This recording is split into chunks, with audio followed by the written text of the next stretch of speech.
Welcome, welcome, welcome. Welcome back to the podcast where we think we know everything, but we really don't know shit. But what we do know is that the force was not with Luke. He is the weakest link. Goodbye. Get the fuck out of here. Luke Getsy, please hurry up. Get the first plane the fuck out of here. It was a shit show of an offense. Thanks to Luke Getsy. But you know what? Maybe it'll get better now. Maybe we'll see some great changes. The Bears have already started interviewing guys. So we shall see. But yeah, so the movement in NFL offseason has officially started. Shit, Bill Belichick might end up in Chicago. Nah. No, he's not. No, he's not. He's not gonna end up in Chicago, but it's fun to think about all the people that might end up in Chicago, maybe, or possibly, or could be. It's always fun, but no, Bill Belichick's not coming to Chicago. It's cold as fuck outside. Man, it's so goddamn cold outside. My spit freezes when I open my mouth. So it's best for me to keep my mouth closed when I go outside because I have sleep apnea. So I have to I breathe kind of funny. And I'm a mouth breather sometimes. And my mouth is kind of pried open a little bit.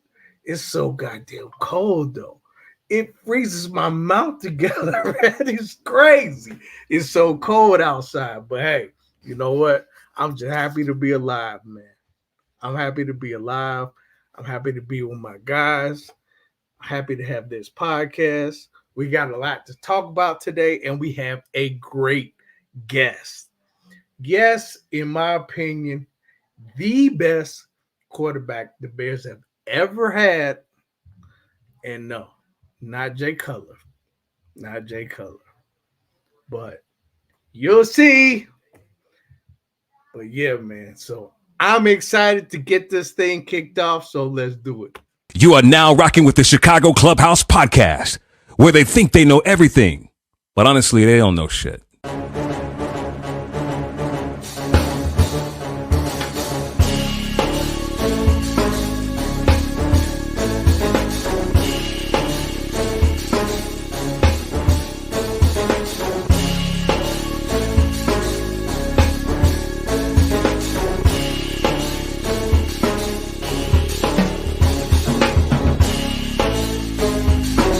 These summer league games and they tell you about these new up and coming coaches. I think we should get rid of every motherfucking owner in Chicago. Enzo and Caruso, both when they are on the court, are like your defensive generals. But they need to get that strong safety who's not scared to hit somebody.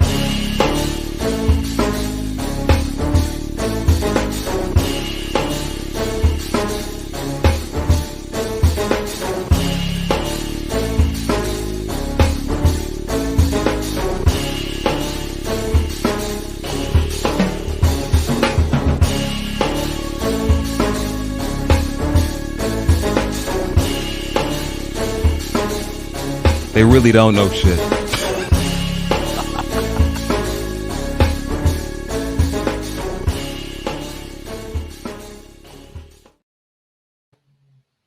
I still feel some kind of way every time I hear Rick say, but they really don't know shit. I still feel some kind of way about that. I feel like I know something, you know. I know my guys know a lot of shit, but you know, I know some shit. But anyway, we're gonna have a good time tonight. I promise. But first, let me bring on my dudes because I know they got a lot to say. Starting with my man, the stat man who knows every single stat from every single team, 80s and 90s, basketball and football. My man, JB. What up, T? What up, JB? How you feel, bro? Feeling all right, man. And Feeling all right and not right at the same time. You know. Well, what's the all right part? Let's start with that. I mean, I'm feeling all right because, you know, I see some movement up there at Hallis Hall. Not necessarily the movement we want, but I definitely see some movement. Well, Luke Getsy is gone. I know you got to be happy about that. Well, everybody's gone except for – it's funny because they fired a lot of staff, but then they kept the O-line coach, and I'm like, curious, but I'll let that go. The O-line wasn't that bad, though. It wasn't that bad, but we still need some help. So maybe he can, you know, we get some guys in there and this O-line coach can, you know, with better talent do a little bit better. Right. So maybe it's the guys, not necessarily the coach. In that particular sense, maybe, but I still feel, I don't know, if you was going to clean house, I thought you should have, because you really got rid of everybody but two people. Like, I knew you're going to say Eberflus, right? Oh, hell yeah. If you're going to clean house. You are not a big fan of his. And here's my thing, and I'll tell anybody that wants to listen. If you figure that he saved his job under one of two conditions. One, because the defense did improve. You have to give him that credit, right? But is that twofold? Because did the defense improve just because of him? Because we don't know what Allen Williams would have done. Hell, he only coached 2 games. We don't know what he would have done, right? And then secondly, was it one of those things like, well, we'll keep you, but you got to fire the rest of your staff because the Bears traditionally do not like paying 2 coaches in contracts. And I think that has something to do with it because as much as I hate to say it, I still feel the McCaskies got their fingerprints all over this.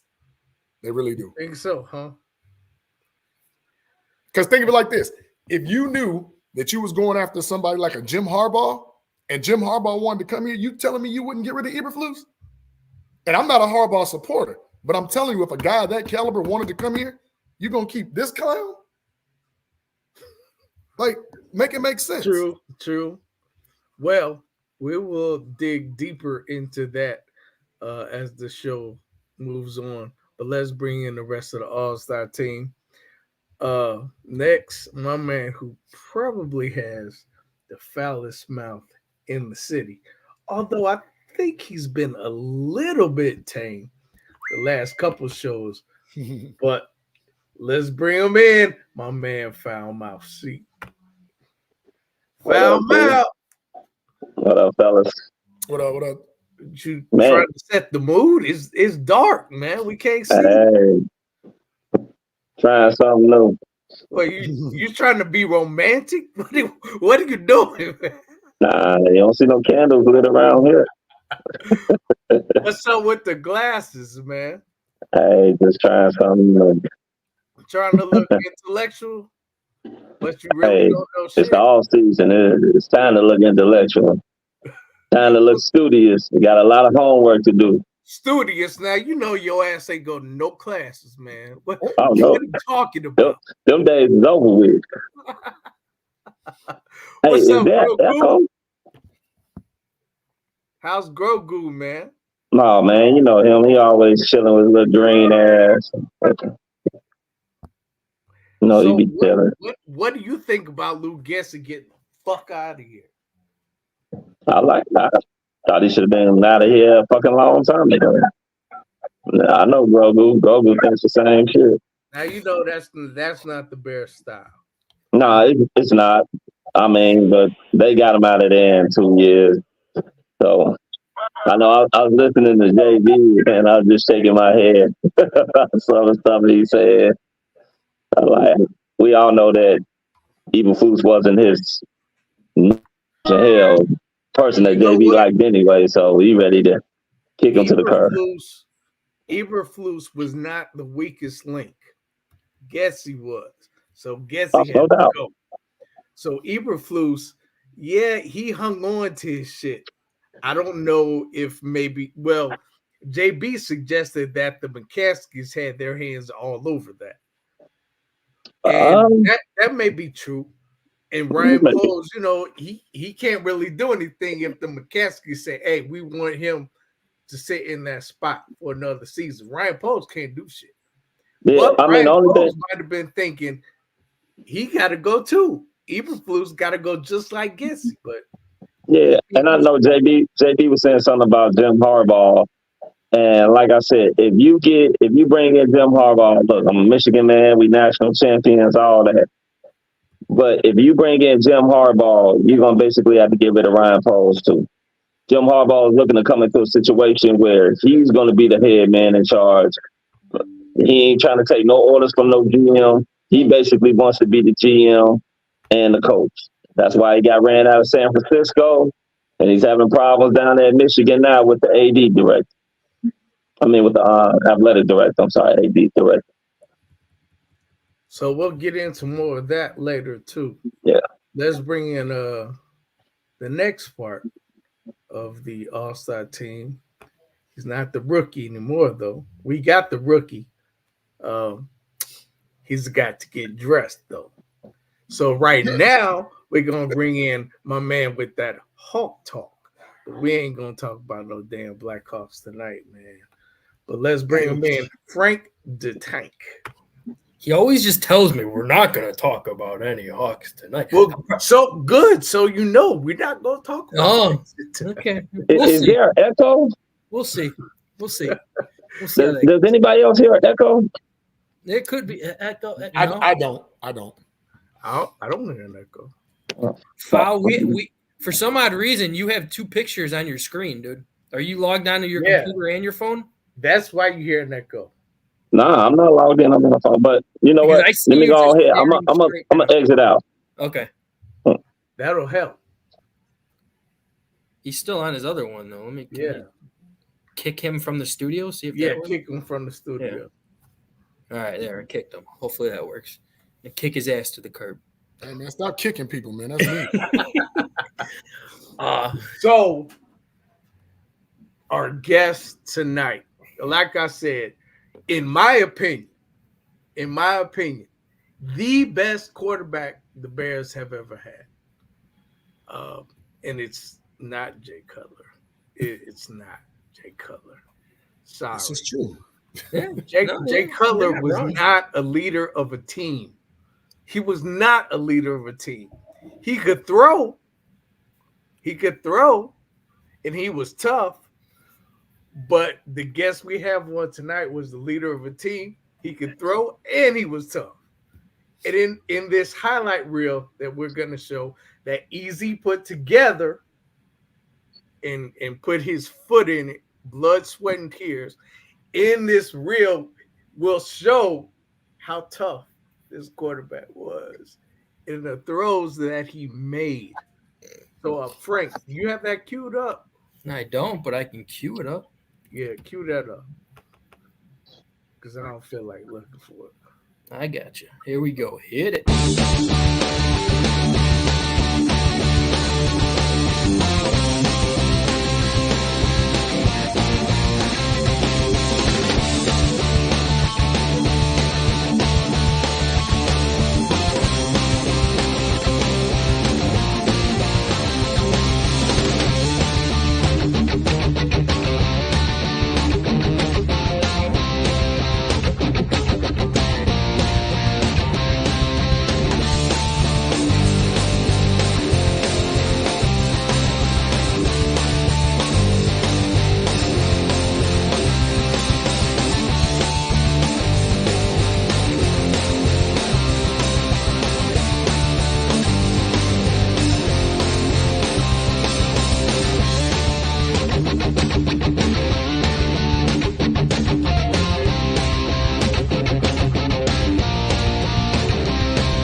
Yeah. So Man, he had a beautiful throw. So did anybody My peep God. like when he ran that ball himself? Like he stood up like Forrest Gump and just ran that shit, just kept running. And also, did anybody peep how he stood in the pocket? He found where he wanted to throw the ball and he threw it, knowing he was gonna get his ass tore off. And he did get his ass tore off too. But he made the throw. Talk about toughness. Now, how can you not think that that's the best quarterback that the Bears ever had? Okay, I'm gonna be quiet now.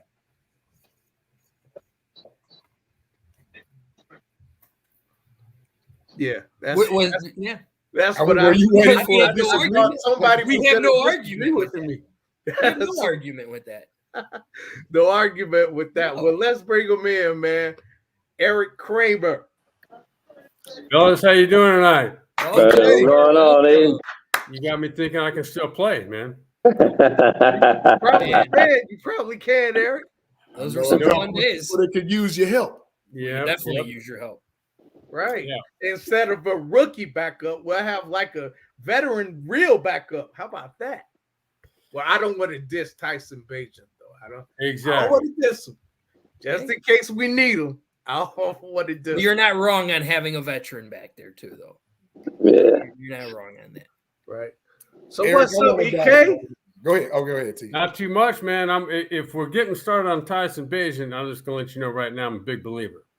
Oh, thank you. I was one of the few who actually really believed in him, too. That dude can play. I really did. I believe in him.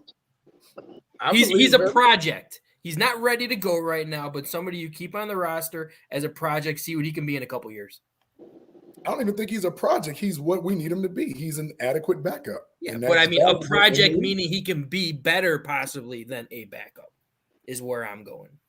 Work at him and see what he can do. For what squad? For what?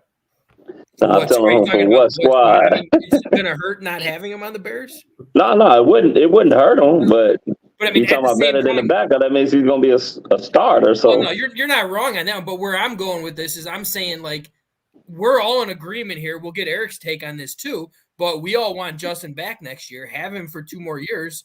What if it doesn't pan out and Bagent looks really good? That's all I'm saying. It can happen. It's undrafted. I don't care. It can happen because he's got good mechanics. you getting crickets right now. Not for me. Wait, I don't know what it is he's trying to say. Like what? We did hit a fork in the road when you just said we all want Justin Fields back. So that's where I go left, you go right. Whoa. Right. So you don't want Justin back. Let's talk about that. You don't want Justin back? No.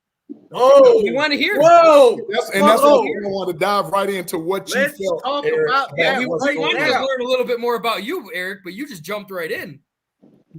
Yeah, I mean, you want to talk about it, I'll talk about it. Yes, let's we do. That's why I said I wanted to jump right in. Yeah. Pull the Band-Aid off. I think he's got, if you take the bulk of his work, which has been now 3 years plus, and then in college, his best games came at the end, minus the Green Bay game, correct? Yeah. Are you talking about overall or just this season? Or for every? Are you saying each season? I'm saying in the 3 years he's been here, his best games came, not coincidentally, after Tyson Bagent played, minus the Green Bay game he finished with. Correct? No, because I have to give the Pittsburgh game his rookie year, 293 in the air, 2 touchdowns, a rushing touchdown, 1 pick, I believe. That was when he was still with Matt Nagy, and they changed the curl flat Andy Dalton offense and kind of opened it up a little bit more. Then his second season with his first season with Eberflus and Getsy was just he ran all over the place. Run for his life type running. Okay. This is my take. Yeah, your take. Okay. So my take is his best string of games by far came after getting injured, watching Tyson Bagent for 4 games, correct? That's Yeah, well, I'm talking about for the this development season, portion. I shouldn't have said a question mark. Yeah. That's my take, period. Yeah, no, for this season, you're not wrong. Minus the flop he threw out there against Green Bay. So here's what you get with 3 years of Justin Fields. Mostly down, a few games turning upward. Me, if I'm Ryan Poles, I'm not betting on that hand. So what I am betting on is he now has some value. So he didn't have any value prior to him playing this last part of the season. So my take is you get as much as you can for him, which I'm guessing would be roughly a second round pick. Then now we get into the why I would get rid of him is because I would rather take the first overall pick. And because there's a lot more suitors for quarterbacks than there were last year, right behind the Bears. And so you could trade back again. You could get 3 first-round picks for that first-round pick, and then you name the quarterback you want to get. I don't care. So I would say Caleb Williams and Drake May, that's everybody's go-to guy, right? They're so much better than Bo Nix. That Bo Nix with elite left tackle, elite edge rusher, and don't forget you can do what the Bears did for Montez Sweat to get a center, and then from there you're just getting depth because they hit on pretty much every free agent except for obviously the right guard who went through some family issues this year. Yeah. Nate Davis. Nate Davis. All right. So, but to me, this team it's the Detroit Lions in waiting because they're going to fill a lot of holes, and they got 3 ways to do it: draft, which they're sitting in position A because they got 2 first-round picks, not just 1. 2 top 10s. And then you've got the most money in free agency, which doesn't mean a lot, but it means you can if you want to. And you've also got that same money to invest in cap casualties, which is what Montez Sweat was. Right. So to me, there's so much more you can do with that first-round pick, and a second-round pick is no slouch for Justin Fields. Because if you add up his 3 years of work, he's not worth a second-round pick to me. But if you take his last 6-7 games, then yeah. So, Eric, let me ask you this. I'm glad you just ripped the Band-Aid off because there are some Bears fans out there that think like that, right? But I'm one of them. And I don't care if I'm in that room all by myself. Yeah. But you were there, so we're always going to take what you have to say over the average person. That's just respect that we have and the love we have for you, right? But my question is, how much onus do we actually put on the failure of the coaching staff and the development of Justin? Because remember, this is the same kid who was compared on an even playing field for Trevor Lawrence, who threw over 3,000 yards and 41 touchdowns in a season. All of a sudden, you're telling me this kid just forgot how to pass? Like, do you feel that they failed him in any capacity? Because right now I'm hearing teams chomping at the bit like, oh, Justin ain't crap. But in the background, they look and they calling. Atlanta I didn't say he was not valuable. Yeah, well, we're just saying what other people are saying. Pretty much. I'm just saying if I'm the general manager of the Bears, I trade him. You might not. All 4 of you might not. I'm just saying I would. And if you're trading him, who are you bringing in? Who's going to be your quarterback? Yes. So to me, Tyson Bagent proved enough that you don't have to hand this team over to a first-year player. So you can if he earns it, but I think, yeah, that's what I would do. So you're saying you would hand the team over to Tyson Bagent. I didn't say that. No, I'm asking a question. No, I know. And if I don't, what is your question? I'm asking, would you hand over the team to Tyson Bagent? No, I would make Tyson Bagent earn it just like I would make any He's saying bring in first round, quarterbacks second and round, make third it round pick for it. Like you tell. So do you have to be a first round draft pick as a quarterback in order to be great? No. In order to be a solid B+ quarterback, do you have to be a first round pick? Not at all. No. Correct.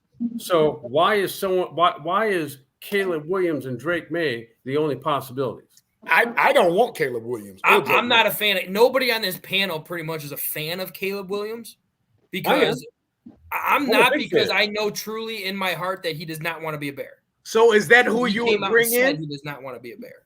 Me? Yeah, is that who you would bring in? No, not necessarily. No, because I think there's so much more this team needs and can get to have what will turn out to be a very, very good quarterback. So what would you do with that first pick?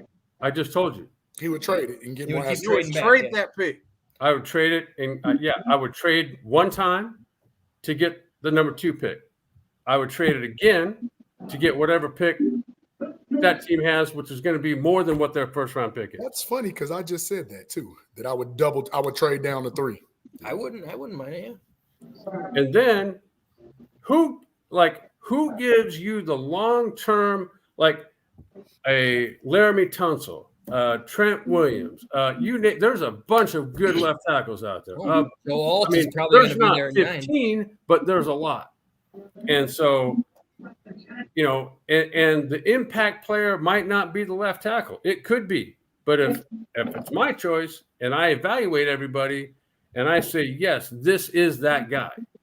He doesn't have to be the best that's ever played, but he can be, because you're going to get everybody's Nick Bosa over there. And so why not have that guy not be a step down?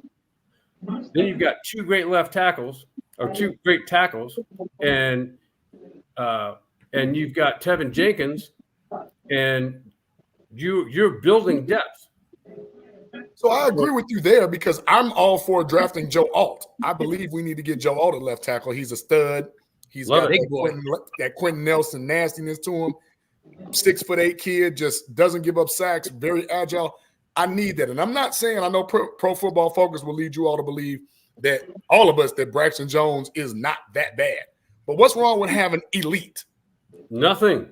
What's wrong with having Braxton Jones as the swing tackle? As the swing tackle. Thank you. Yes. None at all. None at all. So he is a good, really good second-year left tackle. 5th round draft pick, by the way, out of Southern Utah, which is the equivalent, not quite as low as where Tyson Bagent from, but it's not much above. Yeah. And so I don't know. I truly believe that the talent on this team can get, like, it can do what it just did last year times 2.5 with this draft. And then again, you can go and be selective with the free agents that you do add, which they did last year.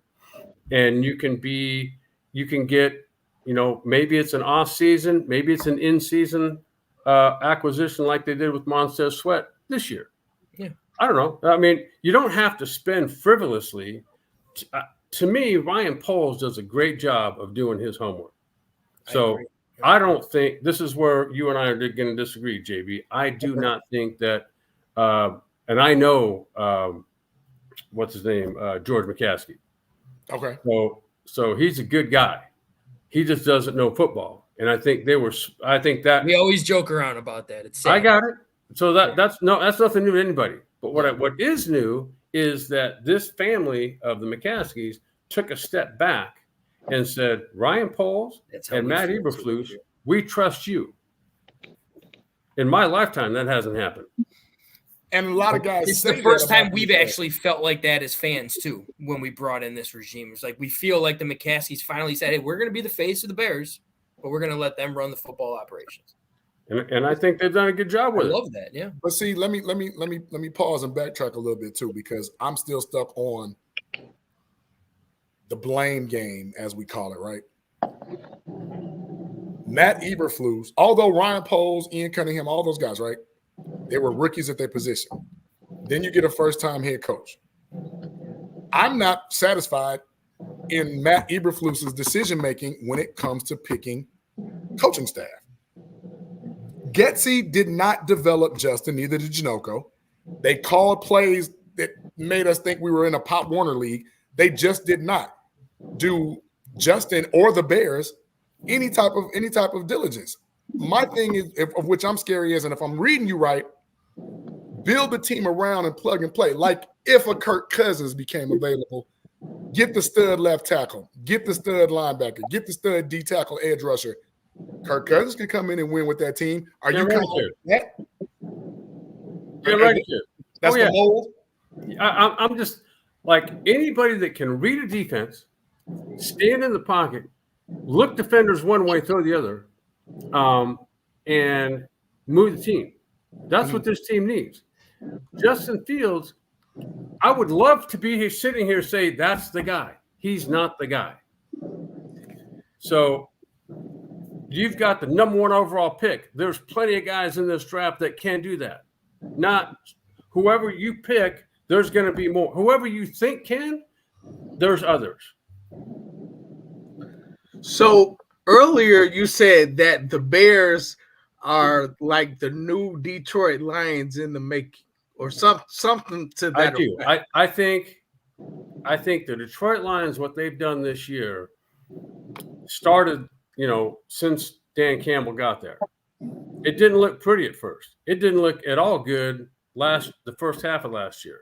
So you're saying that the Bears are preparing to look like the Detroit Lions of old, right? Is that what you're saying? He's saying now. I'm saying next year, the Chicago Bears are primed to look like this year's Detroit Lions. Oh, okay. Yeah, I got what you were saying because they're mirroring the same path. But I didn't get it, so I had to ask. They did make a major trade. Like Jared Goff is no bum. I don't care what anybody says. He took a team to the Super Bowl. He's no bum.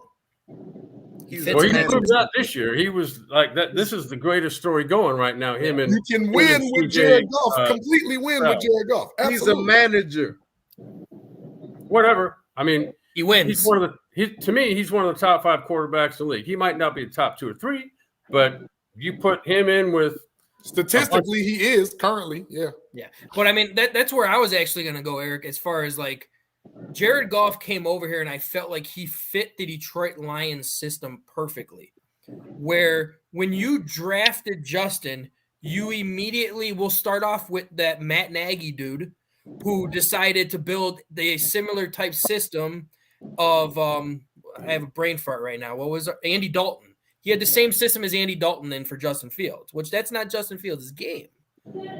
And then you look at what he's been doing these last 2 years. Last year, he ran the ball a lot. Us on the show did not want him to run the ball that much because we feel it's not sustainable. All right, you're not going to have a long career, and at the same time, like you're hardly going to make it into the playoffs playing like that if you get to the playoffs.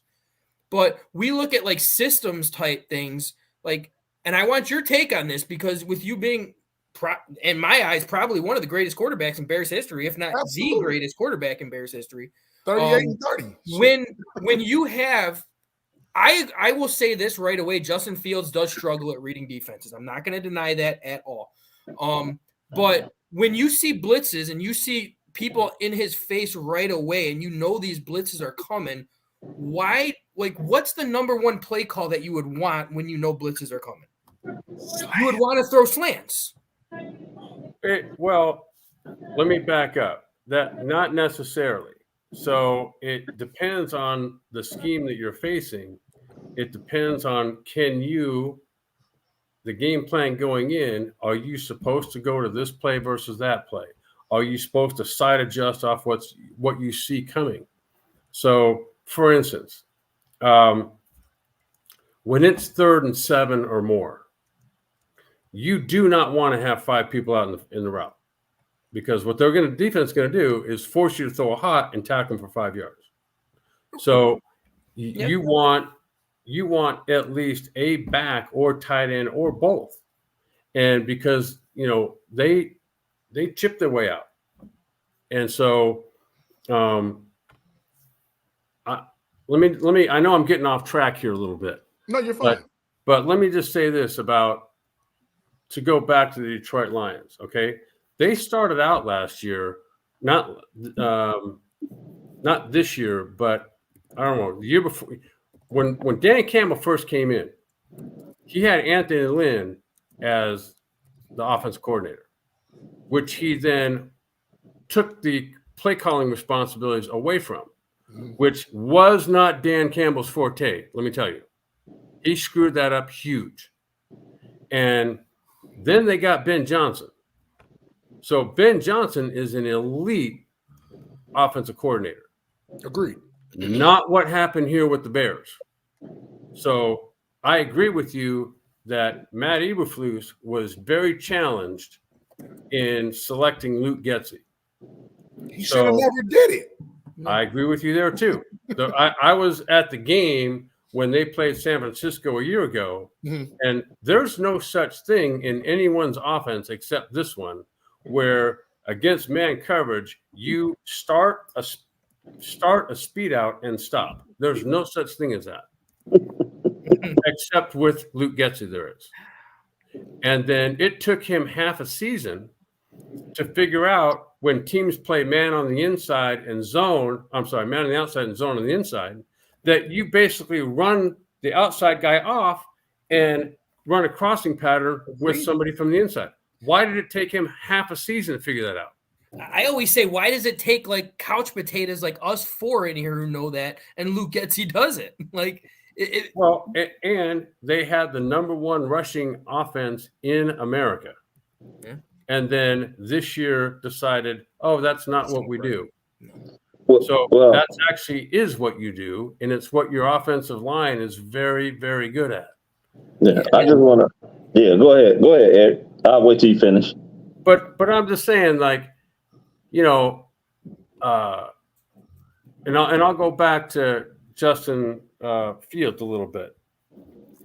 One of the worst things he does is throw on the run, because he falls away from the throw. And if you're not running at the throw where it's going to intersect the receiver, when you fall away from it, it's either not going to get there or it's going to veer off one direction or another. And then you don't have the velocity. Yeah, isn't that coachable though? Yeah, then like that's the thing that bothers us. If this is something we say on the show, one thing that we do completely hate about the Bears organization is they never bring in former Bears players like yourself to help coach these people, because you have a quarterbacks coach, you pay a quarterbacks coach. What the hell is he doing then? Like Getsy only got a job because he tied Aaron Rodgers' shoes perfectly, and that's why he got a job here to come to Chicago, because he didn't do anything for Aaron Rodgers. Aaron Rodgers was Aaron Rodgers. True. I agree with you. Yeah, I just wanted to say. But the fact is, I'm sorry to cut you off there. I was going to say this. We don't really have to talk about Luke Getsy anymore because he's gone. That's true. You don't have to talk about him, but in a sense, you do got to sit up there and express some of the things that he did. First of all, I am a component that they should keep Justin Fields. For one, you were talking about the number one run offense. You don't have that shit without Justin Fields. It's just that simple. You do not have it. Two, we're going to have to talk about Luke Getsy because he was a dumbass. First of all, when you had Tevin Jenkins. Let me drink to that, first of all. Yeah, that's water. I think everyone will drink to that. When you had Tevin Jenkins and Darnell Wright on that right-hand side, you got it. You had a strong side. That's what I don't get. Then when Nate Davis decides to come back, you want to move Tevin Jenkins back to the left side, at least on your offensive line. When you sit up there and you had Tevin Jenkins and Darnell Wright on your right side, you at least had a strong side. The other side may not have been as good, but you at least have a strong side. When you got a third down in inches, a fourth down in inches, a fourth down in one, a third down in one, you know I need to get that damn 1 yard. Guess what I'm going to do? I'm going to run to that damn right side. That's what I'm going to do. That's my fucking strong side. Number two, he has played under two of the worst fucking offensive play callers that I've ever seen in my fucking life, under Matt Nagy and fucking Luke Getsy. Cheers to that too. That's another drink, absolutely. These guys have I been wish there was something in here besides water. fucking bad. I don't know how, and that's the thing. A quarterback that completed 69% of his passes, 41 TDs with 3 interceptions his senior year, and all of a sudden gets to a damn team, and now it's like he can't fucking pass. When he was known at that team down south, I don't like to mention their name. Who are they? Ohio State. Nah, you can say that. I ain't saying that fucking name. That team right there, he doesn't all of a sudden just forget how to fucking pass the ball. He doesn't. Now, what I would do if I was GM, I would trade that number 1 pick. I agree with you, Eric. I would trade that number 1 pick. I trade it to number 2 and number 3. You want to see what this kid can do? Give him some fucking weapons. Marvin Harrison. Hey, Jr. it's a is gonna be kid there at 2 or 3. that's 6'4" that plays at that school that I shall not mention his name. Ohio State. That everybody is saying is generational, who arguably might just be the best damn player in this draft. But you don't have to be at number 1 to get him. I trade him. Maybe pick up a second, another first next year. Now. And then I got DJ Moore. Yep. I got Maserati Mob on both sides. I got Cole, big ass, big stiffy in the right there playing tight end. Gotta diss my commit. I know, right? Number 9, I'm going to go ahead and give me an offensive tackle. Because like you said, Eric, I agree with you. What the hell is wrong with Braxton Jones just being a swing tackle? Nothing wrong with it at all. No, absolutely not. I either go get the kid from Penn State or the kid from Notre Dame, put their big asses over there on that left side, move Nate Davis' ass over there to that left side, because guess what? I don't give a fuck. I pay you $10 million a year. You're going to get your big ass over there on that left guard position. I'm going to have my strong side over here on the right. Now, just to really shake the fuck out of and scare the fuck out of defensive coordinators, there's a certain running back that's very dynamic that I can sit up there and get. Oh, and I'm cutting Cody Whitehair and Eddie Jackson as well. That probably freed me up about an extra $20 million in cap space while I'm at it. But since I want to sit up there and be Baba Yaga, you know what Baba Yaga is, the fucking boogeyman, right? I'm going to be the boogeyman to all these defensive coordinators. I'm going to go and get Saquon Barkley, sign him for about $12 million a year. I knew you were going to say that. Now, when we want to run that RPO, I dare that dumbass DN on the line. Who are you going to stick? You going to go with that running back? Or you going to follow that quarterback, whichever one? Yeah. And if you're going to try to jump up and take both of them, you got Maserati, Marvin Harrison on one side. You got DJ Moore on the other side. We just got to find a coach who'll run slants. Yes. The offensive coordinator to me right now is the most key fucking thing that we need. Even before these draft picks, we need the right offensive coordinator that's going to call the right plays. It's just that simple. We can still help. I'm not a fan of Lucas Patrick, big ass. With the second round that we just acquired, I'm going to go get me a fucking center, because the thing is this. We put a lot of stock into the defense. We keep talking about what we want to do on the offensive side. Let's get these kids some weapons, even if it ain't just. We still got to get whoever the hell coming in some fucking weapons. Because DJ Moore by himself, you got 3 running backs right now. Roshan, what's the other guy name? Khalil Herbert. Foreman and Khalil Herbert. And Foreman's not going to be here. Yeah, but Roshan and Herbert do the same goddamn thing. You don't have that dynamic back that can do it all. Get them. What's the worst that can happen? Sign them to a 3-year deal, $12 million a year. Still got money. Still can play.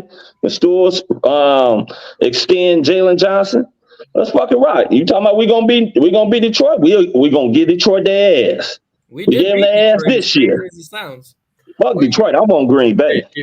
Farrell, I'm glad you brought up offensive coordinators. Ace put together this little slide of the offensive coordinators that the Bears have already interviewed, but I am a big fan of Byron Leftwich, which he is not He's not talked about much anymore, but I'm a big fan of his. But it's true. The Bears need to find the offensive coordinator that will build the team around the quarterback, build the playbook around the quarterback instead of saying, here, these are going to be the plays. You got to run this shit or you're going to get the fuck out of here.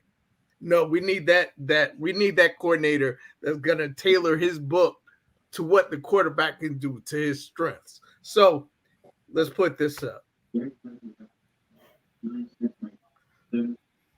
So we got Shane Waldron from the Seahawks. We got Clint Kubiak from the 49ers, the passing game coordinator.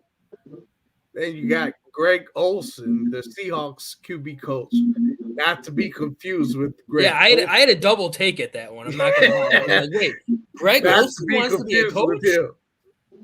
Then you got Liam Cohen, stepped down to college, Kentucky football. And then you got Greg Roman, former Ravens offensive coordinator.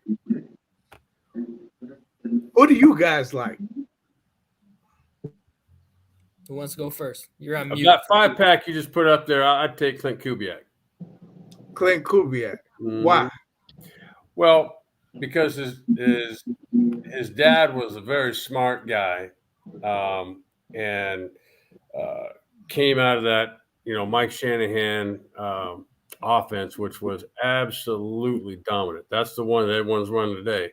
That's his, and so he's been around and seen a lot.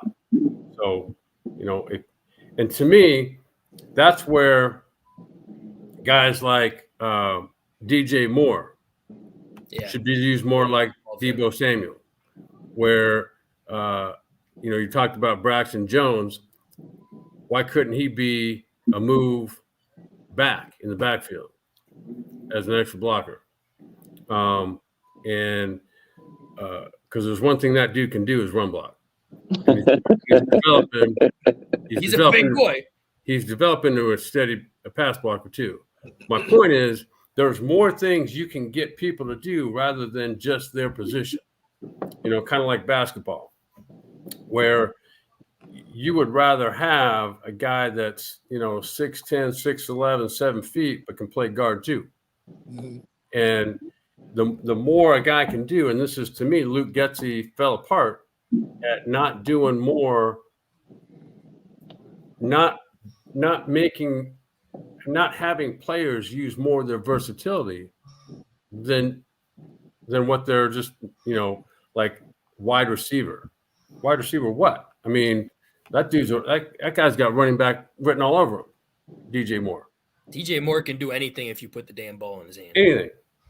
And so that's what I'm saying. Like, I totally agree with you that you've got to, the next person you look for has got to fit that kind of mold. Somebody who's not just got a great system and a great way of teaching, but can see what people can bring that others can't. Let me touch on that because I still feel a lot of that has to do with the weapons that you have available. Let's go back to your year. We all know you were the closest to 4,000 yards. You were the closest to 30 touchdowns, right? But look at who you had. Curtis Conway, Jeff Graham, Michael Timpson, Keith Jennings, Ryan Wetnight, Tillman. You had Rashawn Salam. Mm-hmm. You all had the weapons.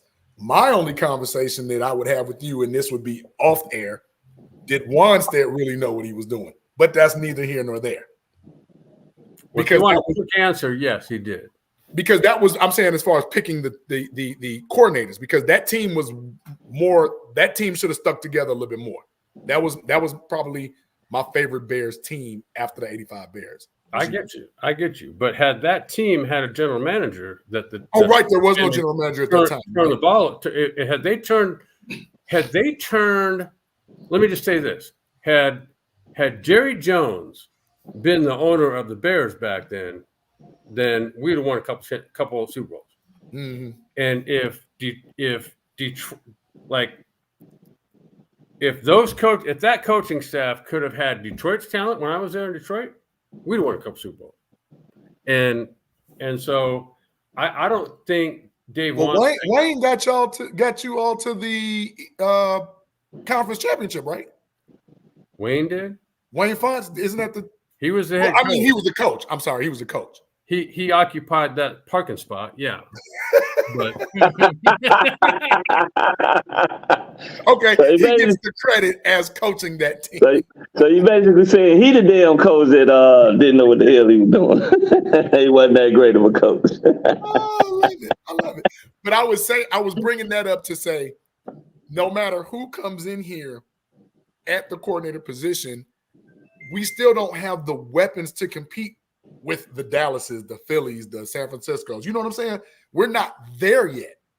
But I think you got to still give it a full offseason.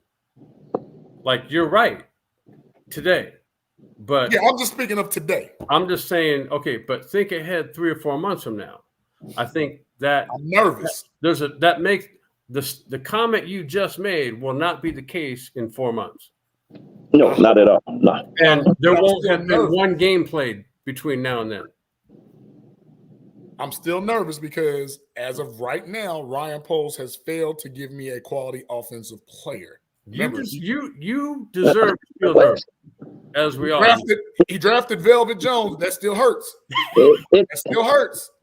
I mean, even if he did draft him, that's fine. He got you DJ Moore, which is a hell of a fucking offensive player.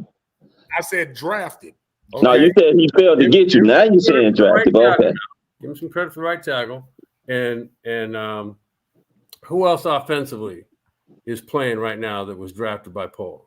And I mean, Roshan Johnson, yeah. Roshan and the rookie that can't catch a damn cold, Tyler Scott. What was that about? Well, we can't forget his first one though that was brought up, the little joke of the podcast. Hi, I'm David Jones. You call Bayless Velvet on this show because man, I feel bad for the kid, but man, he can't catch a break, let alone a ball. Like, I mean, that's the one thing. throw that Justin Fields made to him, where Tyler Scott's going down the left side, and as the ball's coming down, it would have been a walk-in touchdown, and it's like he was running. He was like stumbling down the stairwell as the ball was coming. It's like he was so surprised that there was a ball being thrown to him. Well, I'm with you guys. That gives me pause. If the Bears end up sticking with Justin Fields, I'd be okay with that because I think you're right. He adds a dimension to this running game that not every other quarterback would. You just got to use it right. But he still needs to prove to me that in zone defenses, agreed. I know he can identify. There's always one key defender, and if you can identify that one, then you use the routes around that guy. Right. And there's always going to be two in the area that you make that one defender wrong. Meaning, in the act of throwing, you steer him one way or the other. I noticed Getsy didn't high-low a lot of those off-ball defenders. Like, he didn't put them in a pick or choose situation. That's what I mean. It's a simple thing to do. Yeah. But if you don't do it, you don't do it. Yeah, that's true. And so then going back to that list, you said Clint because of what he's done with Brock Purdy, or because nobody else on that list has really. First of all, let me just put it out there. Shane Waldron did a phenomenal job with Geno Smith. Over 4,200 yards passing, 30 touchdowns. He's revived his career. No knock against Shane Waldron, but they also have weapons. They do. DK Lockett, no argument. Of Walker. You see what I'm saying? It's no offense. Like, it's a reason why he was able to do that. Now, and don't bypass. Give him some credit too. I mean, he obviously studied and has been around a while. Oh yeah, I'll give Jimmy absolutely. And he went through a lot of bad stuff, man. You have to understand, not everything is what someone teaches you. A lot of it is what you glean yourself. Oh, absolutely, absolutely. I was just teaching. I mean, speaking of the coaching aspect, as to what they can bring to the table because the offenses, they're not quite similar, but I see similarities. Yeah. The problem that I have with one major person on that list, I don't want Greg Roman here. I don't. He ended up running Lamar into the ground. Yes, he had won an MVP with him too, though. We can't forget that, man. Won an MVP with Lamar. I don't know if he won it with him or Lamar won it in spite of him because every year after that, he sustained a lot of injuries from running the ball too much, and a lot of receivers complain, including look at what Dez Bryant put on Twitter. He's warning the Bears. He said, and I quote, "If Greg Roman is coming to Chicago, the Bears receivers need to ask for a trade. I warned you." There's a reason why there's not a lot of good receivers. I see what he's saying, but at the same time, I was having a debate with somebody too. I told him just like this. That year that you're talking about that he won MVP, he threw for 3,127 yards, 36 TDs, 6 interceptions with 1,206 rushing yards and 7 TDs. Now, you putting that he didn't throw 36 TDs. He threw 29. It was 36 total TDs. Oh, well, 36 total TDs. Even if he threw 29, I don't give a fuck. With the weapons that he had, tell me a receiver that he had. Hollywood was probably his best. Man, don't give me no goddamn Hollywood. Hollywood wasn't shit. No, I'm just saying that's who we had. Our point is this. Now I name me a fucking average wide receiver that he's ever had up until this year. You have a good season, then the next 2-3 seasons with him, he either gets your quarterback hurt or your passing game goes in the toilet because he can only throw to Mark Andrews. And at that time, he had Todd Heath. I'll put it to you like this. One tight end. Is it on him or is it on management to give him some fucking receivers? I'd say it's both because you can't tell me, and I'll use our nemesis up north. You can't tell me that you can do what LaFleur is doing up north with a bunch of us. I would love to have LaFleur as our coach. Let me just throw that out. But Lamar has to run the ball all the time. I'm not saying that he has to run the ball all the time. You're getting my biggest asset. You keep getting him hurt. Stop running him so much. Well, that's why I sit up there and say that you go get. I saw some people in the comments say you don't need Barkley. Fuck you. You do need Barkley. You need a guy that's going to take as much pressure off your quarterback as possible. I heard it sit up there and say he's injury prone. He wasn't injury prone last year. He wasn't injury prone the last 2 years. He got injured one goddamn year. 1 year. Oh, Saquon when he tore his Achilles, right? Something. I think we was the motherfucking team that he played when he fucked it up. I thought that's what he did. Yeah. Right? Or ACL or something. So if you got a running back that can sit up there, that can catch his ass off, that is a game breaker, that can run between the tackles, run to the outside, and he can block. Why not have him? Instead of having a one-trick pony, you want to keep sending those guys that don't do shit but go north and south, run into a straight goddamn line where they got 8 and 9 men fronts. They're not being able to bounce it out to the outside and take it to the house.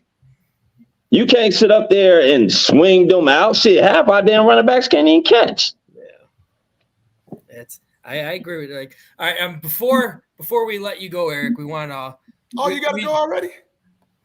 Yeah, I didn't say that. It has been almost an hour now. I'm just saying. Well, I love when you come on. We want him to tell give it to us real.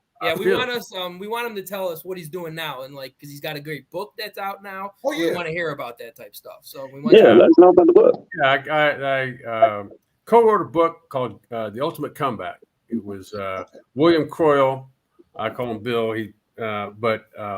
Anyway, it's a good book. Based on a lot of things. Really, it's got some football in it. It's got. I actually played with depression for a few years, not continuously, but it goes into some of the relationships I had with both my parents, my kids, and then ultimately I did try to commit suicide, and fortunately it didn't work. And so there's thank God. Lessons to that. I agree with you there. There's nobody more happy than me that didn't occur.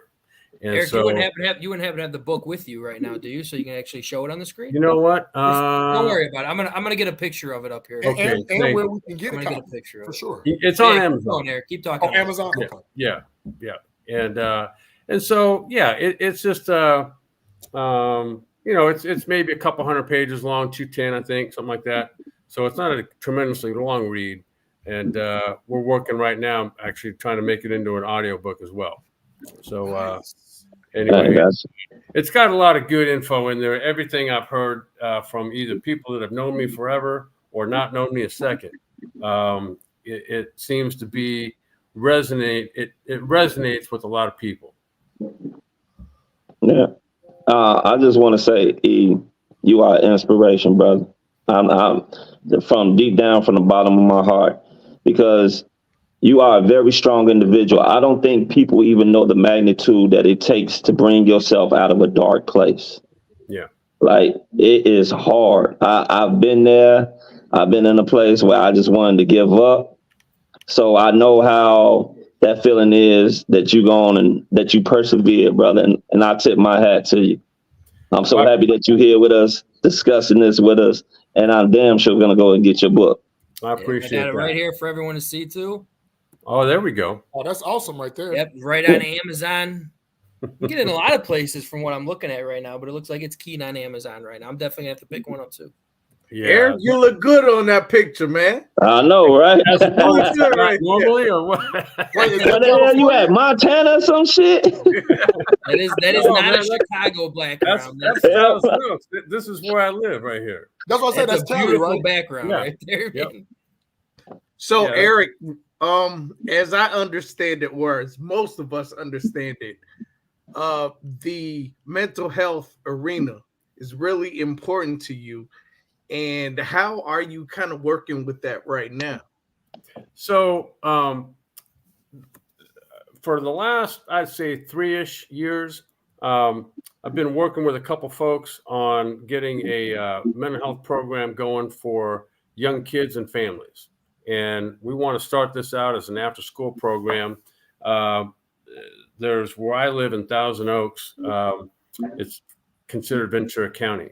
And there's a woman here that has done a lot of work herself within school systems with kids. And there's another gentleman, Tim Thane, who, when Griffin was about 13, Griffin went to, it was right in between his 8th and 9th grade year. And Griffin was it was the culmination of some bad behavior on his part. Okay. And I ended up flying him to Utah to go in one of those therapeutic wilderness programs. And so upon coming back, this was Tim owned a company back then and developed one called Homeward Bound. And it's based on basically solution talk, meaning let's say one of you is my sons at that age, and I'm trying to strike up a conversation with you, and you're having zero to do with anything that I have to say. Well, and let's say if you are somebody that could be doing, in a positive way, 50 things but aren't. Okay. I'm going to find the one thing that you are doing positive, and I'm going to focus on that, meaning I'm going to build our relationship. And so at the end of those 3 days, it was an in-home workshop. At the end of those 3 days, Tim asked us to call around to some neighbors and friends and family, whatever. And there was probably 10 or 15 people that came.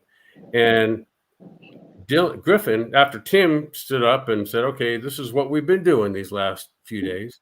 I want Griffin now to get up and speak about what his experience was. So Griffin got up and he said, okay, here's what this has meant for me these last, 3 days.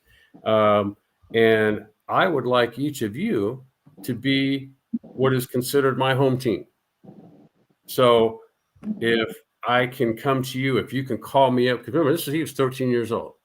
You can call me up, take me to lunch, or whatever, and just check in, see how things are going.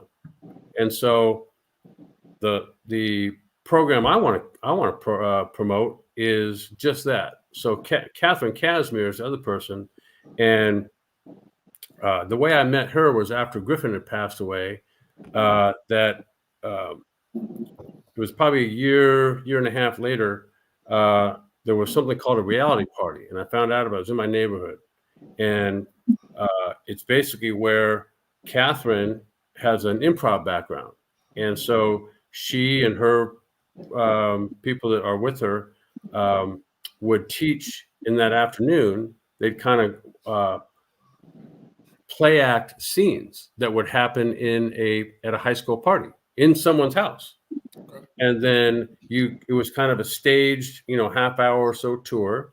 And then at the end in the garage, there was somebody from law enforcement and young therapists and parents and whatever. And so that's my association both with Catherine and Tim. And so it's the idea of, at a young age, getting kids to help them identify positive characteristics in people, hopefully themselves, and then act out what those characteristics look like when they're actually being demonstrated. And then how do you go approach somebody like that to be on your home team? It could be a parent, it could be a coach, a teacher, it could be someone a couple years older than you. And it doesn't take a lot. And then you start play acting some of those scenes out. And then if you consider there's a curriculum that goes with it, and it's about, I think Catherine's got it where it's like one workshop for 6 weeks, and you involve the parents as well. And consider something like that, where when you get to be now 18, right, you've been for more than half your life, you've been cultivating and working these workshops out where you've got you've cultivated from the time you're 9 to the time you're 18. Some of that, it gets cultivated over time. So you're going to, like I said, for the better part of your life. Now, this is what you do. You go and either you're telling somebody about how great things are, or you're telling somebody how you need help in some way. And hopefully you'll have earned yourself onto someone else's home team. So that's the basic idea of it. And it's before anxiety and depression someone even encounters it. Because now you've got your go-tos, and somebody's going to see in you, hey, maybe is everything all right? And you can play that out. How does that actually look? What does that look like? And so obviously with kids, at the age of, 11, 12, 13, right in there, they can begin isolating each other.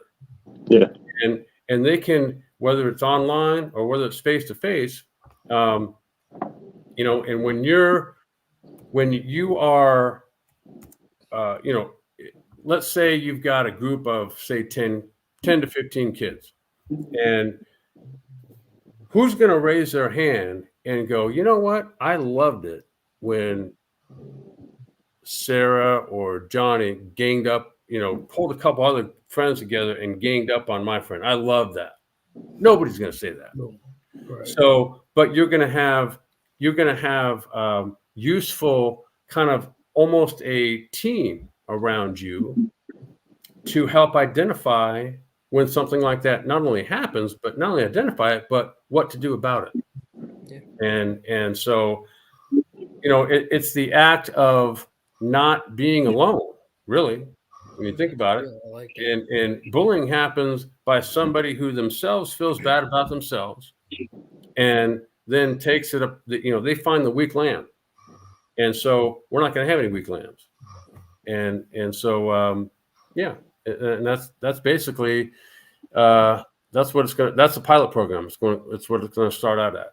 And I've found over the course of probably during that time and longer, some people that would really and the Rams are right here, and they're moving to Woodland Hills, which is 10 minutes away. But so they're getting out of SoFi? No. Where they practice. They practice. Okay. They practice at Cal Lutheran, which is in Thousand Oaks. But next year they're going to be training they're building a huge complex, basically. So, but my point is, I've gone to their community relations department, and so what I really need to do is have what I'm kind of constructed, but I don't have it quite in a package just yet. And so when I do, I'll take it to them and others. And so I think it would be something that, current players would, be, I know they have a busy schedule, but I think this would be something they'd want to invest their time in as well, just to come for an afternoon for 20 minutes. I'm not saying he was, but what if someone like Aaron Donald was bullied as a 10-year-old? Mm-hmm. Mm-hmm. Or in some other way can relate to people like what they see as hulking, football players. But those same football players, especially the guys that just came out that are 21, 22, 23, wasn't that long ago. They were 9 and 10. And so, I just think this is a good way to draw in, support for young kids, and don't forget their families too. So, in the role that they end up having to play. So, anyway, Eric, let me take some time and just applaud you, like real time. Absolutely. Give you your flowers now, because that is awesome. Absolutely. I love how you did the grassroots things, with the kids and everything. And I do feel that's where it starts. But then you touched on something when you mentioned somebody who's physically imposing like an Aaron Donald, but we don't know what's behind the mask, so to speak, right? Correct. Would you be willing to become like an NFL liaison for that and go team to team? Because we know there is a large group of the world who does not know how to either identify or deal with mental health. Yeah. And it's such a large part of all of our days. You got that right. And the way this came about was a friend of mine that I played college football with. This is probably, I don't know. Yeah, this is probably 4 or 5 years ago. And Mike Kofor. He kicked in the NFL for a while with the 49ers. Yeah. Okay. And so Mike lives over in Henderson, Nevada, which is about a 4-hour drive or so from me. And Mike was going through some stuff in his own life that he'd never been before. So meaning his mom passed away. He had an older brother that died of cancer out of the blue. So obviously I can relate with that. And so he was also at a school where the name of the school is Slam Academy. It's a public charter school. And it's so he's a head football coach and athletic director at a school that doesn't have an athletic facility. And so he's helped build that program now and others up into being pretty good. And he's doing well himself. But Mike and I are the same age. And for him to have experienced this at age 50 and not know what to do about it was unacceptable. And so that's when I called out to both Catherine and Tim Thane. And that's Mike the old 49ers kicker? Yeah. Not the Mike Kofor Detroit Lions. Not they play with you for the Lions, right? Right. So I just had to think about that because I was like, oh wait, he played at NC State as well. Yeah. The other one played at Tennessee, I think. Yeah, you're right. Mike Kofor linebacker played Tennessee. But I had his card. The point I'm trying to make is that why are we waiting till someone's 50 and then having to, talk to a therapist for the first time ever, as opposed to why not we be proactive with kids and families, which is like never been done before, and in a setting where it's other kids and other families. And so to me, this isn't for kids that suffer from anything. This is no different than history and math and algebra. or whatever. It doesn't matter. Like, this should be a subject, because when you get out of high school, I mean, why wouldn't you be studying the game of life along the way as well and participating in it with something of a, sort of a shield's not the right word, but where you're interacting in a controlled environment. Mm-hmm. Eric, hi. I'm Easy. Elijah. He just threw him on at the end. Welcome to our show, Easy.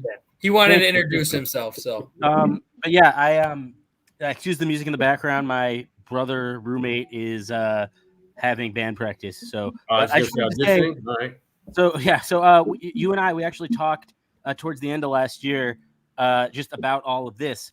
I probably remember, and I really just wanted to say thank you for that. You helped me so much with my thesis, and your insight was invaluable, like in the truest sense of the word. And really, I just learned so much from the time you gave me. And my thesis was kind of on a lot of what you're talking about, just about mental health and making it a priority to be proactive about it for NFL players, just given how much they suffer when they're in the league and often, before they're in the league and even after.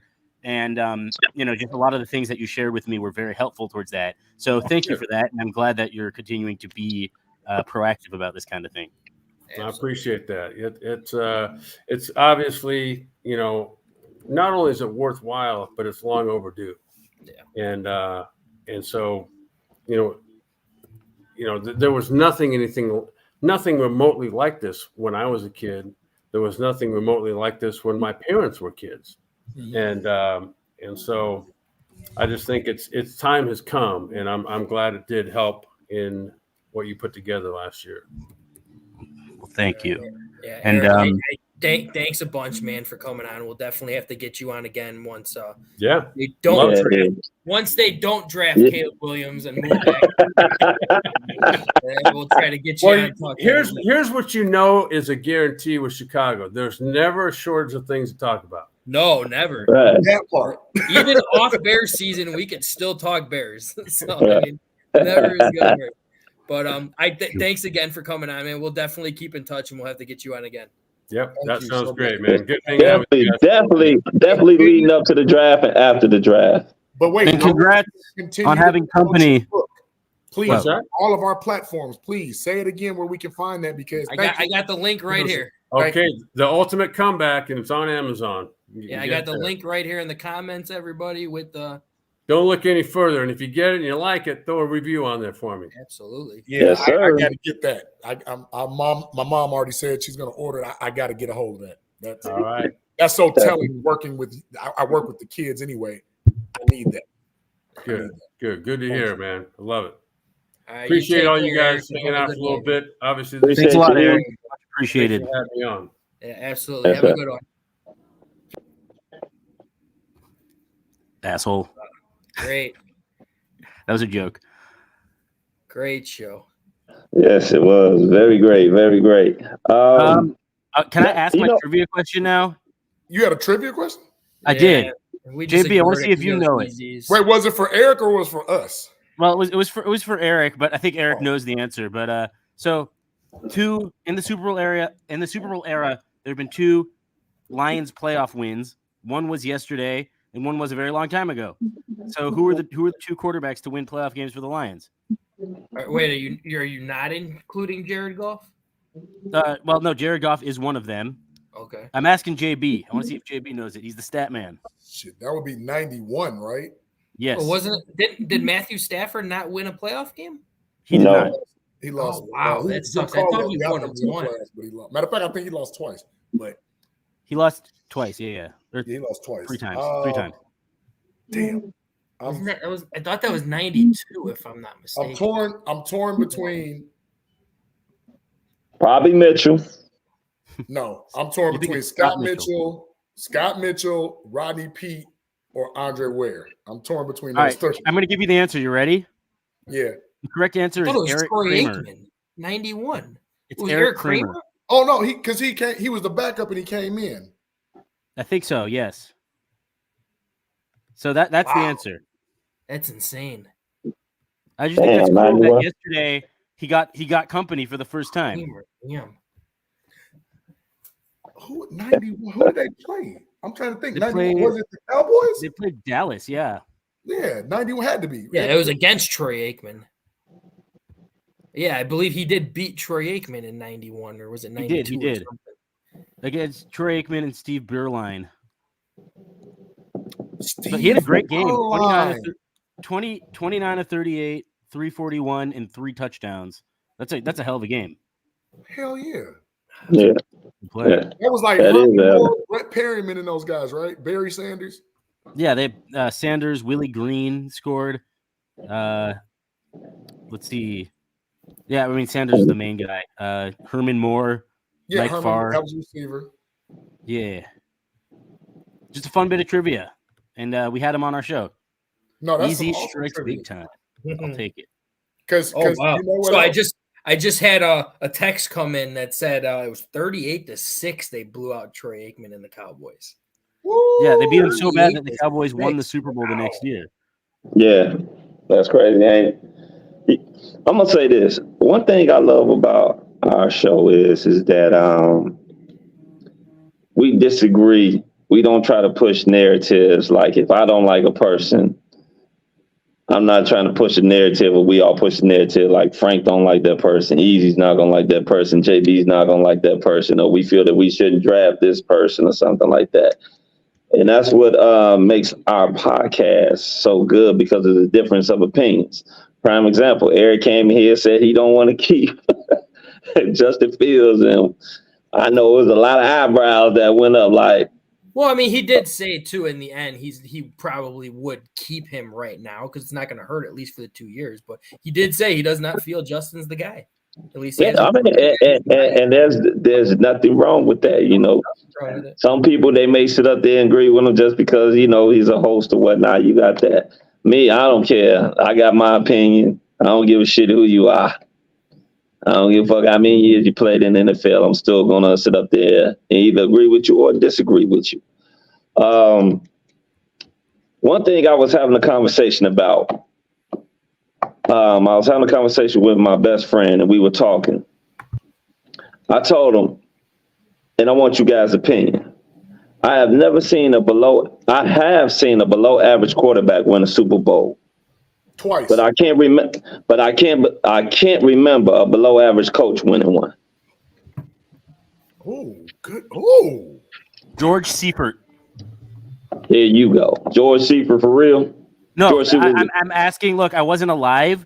It's more of a question. He took over for Walsh, for Bill Walsh. Right. And he coached the 2001 Panthers, who I believe were 1-15. So, like, I would say the closest. If I'm not mistaken, George Seifert got a Super Bowl ring, right? Well, yeah, that's my point. Yes, he does. And his teams were pretty damn good, right? No, but JP, I'm seeing what that 49ers team was good. Right, that's my whole point, though. The whole that's like Dallas. Jimmy Johnson was the architect, but Barry Switzer got a cheapie. He won. Barry Switzer won. He got a cheapie. Right. But shit, he still won. I mean, I seen coaches fuck it up. No, you're asking. I got a below average coach that won a Super Bowl. Who that? John Gruden. Look at his record. Yeah, I was thinking Gruden. Brian I don't know if I can say it. I don't know. I don't know if I can say that. Record. What do you mean? Hey, I got one. Mike McCarthy. Yeah, that's a good one. That's cool. Aaron Yeah. Rodgers. But hold on. So are you now? I'm not gonna say that those coaches are below average. Now I ain't saying they the best, but they damn sure ain't no damn below average coaches. That's I mean, because I put it to you like this.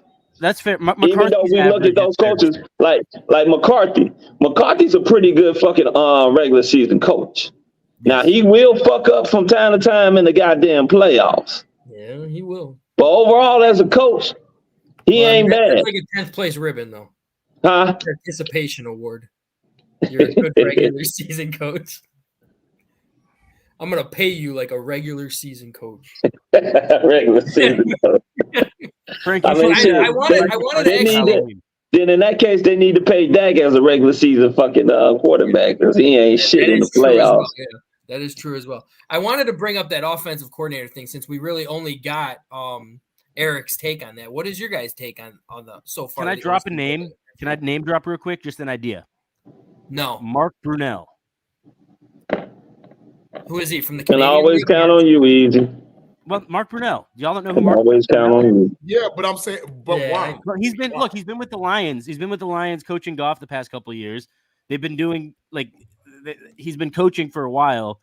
He was a kind of like a player coach with the Saints in 2009 when they won the Super Bowl. But has he ever called the plays?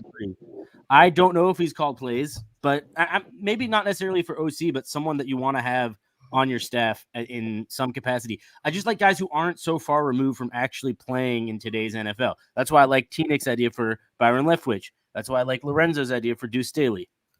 No, guys who have been doing it recently. Yeah, I can see that. I am 100% on board with what Erik was saying in Clinton Kubiak. I want somebody off of the Shanahan system. That's what I've always kept saying here.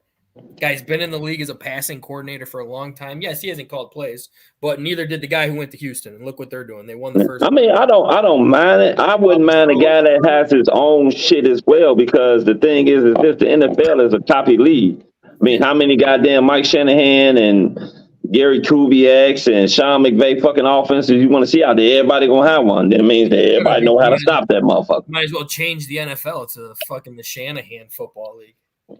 Everyone's gonna be funny. I want you all to pump your brakes, because here's the thing with Clint Kubiak. Again, how much input does he have? Because as far as I know, Mike Shanahan calls those plays. He does. That means something. We just went through that where we saw somebody that was a quarterback's coach. Yeah, but you're talking about an Aaron Rodgers quarterback coach. I don't care.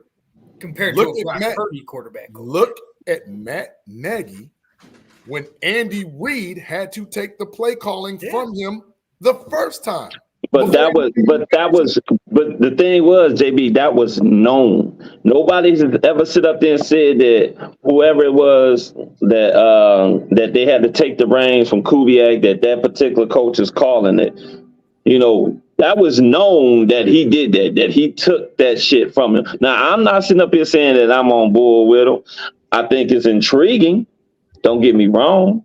I do think it's very intriguing, but I'm not going to sit up there and try to discredit the man either. All I'm saying is the exact same thing is happening in Houston right now. That guy never called plays either.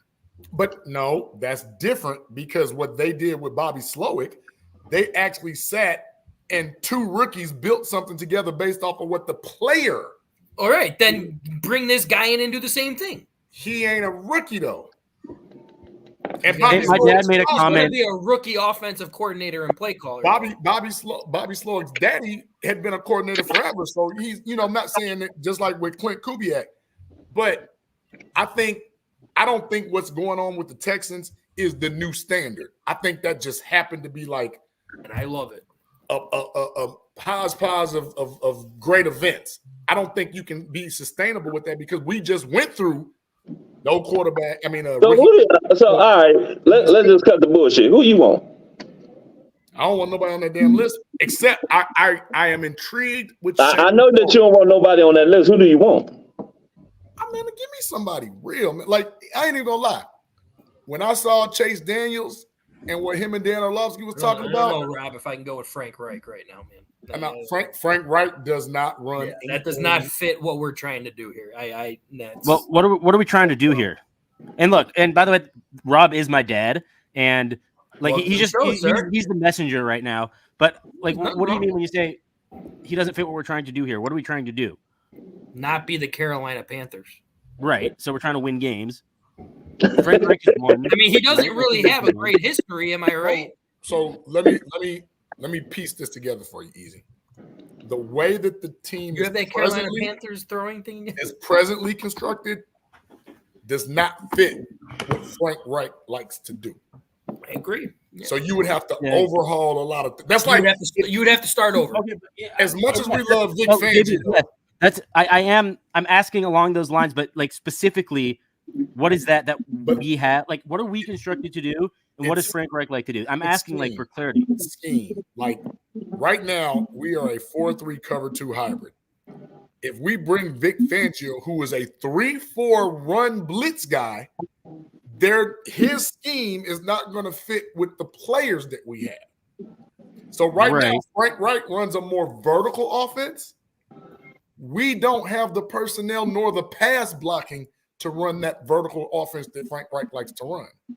Right. Not saying we can't get there, but then that would mean a whole bunch of things have to like take place. And I don't know if Ryan Poles is willing to do that. So what you do is you try to find one of the guys that's right in the middle that can go either way, like a LaFleur. LaFleur has a great running game and a great passing game. He's right in the middle. Love to have LaFleur. Greg Roman is run, zone read, multiple zone run, quarterback run heavy, tight end heavy. Right. That fits Cole Kmet's fans and that fits Justin's running game, but that does not fit what we want Justin to do as far as evolving as a passer. We just went through that bull. So I'll ask you again. If Ryan Poles wanted to, who are you picking, JB? If Ryan Poles wanted to, Orlando Brown. Huh? I think if he had to pick somebody off of that list, he's picking Shane Walden. Off that list, I'm picking Shane Walden because I know JB. What he's doing is more closely linked to what we're accustomed to do. I'll put it to you like this. I like the people that's on the list, but at the same time, I want a motherfucker that actually has gone and called plays. 2, I want a motherfucker with no ego. I don't want nobody to come in here talking about we're going to run my system. This system can work. I want someone that is willing to be humble. You know who I want, Foul. You just going to make me say it. You know who I want. Say the fucking name shit. I want Eric Bieniemy. That's who I want. But you want him as an OC? You want him as the thing about Eric Bieniemy, like I said, I like the brother. But all Eric Bieniemy and that fucking Andy Reid shit, all they do is pass. They don't run the fucking ball. They don't run. And in Chicago, when you play in the Soldier Field in the wintertime, when the snow comes down, when the wind is howling, you have to run the fucking ball. You can't be back there in that bitch throwing it 40, 45 times. You can't?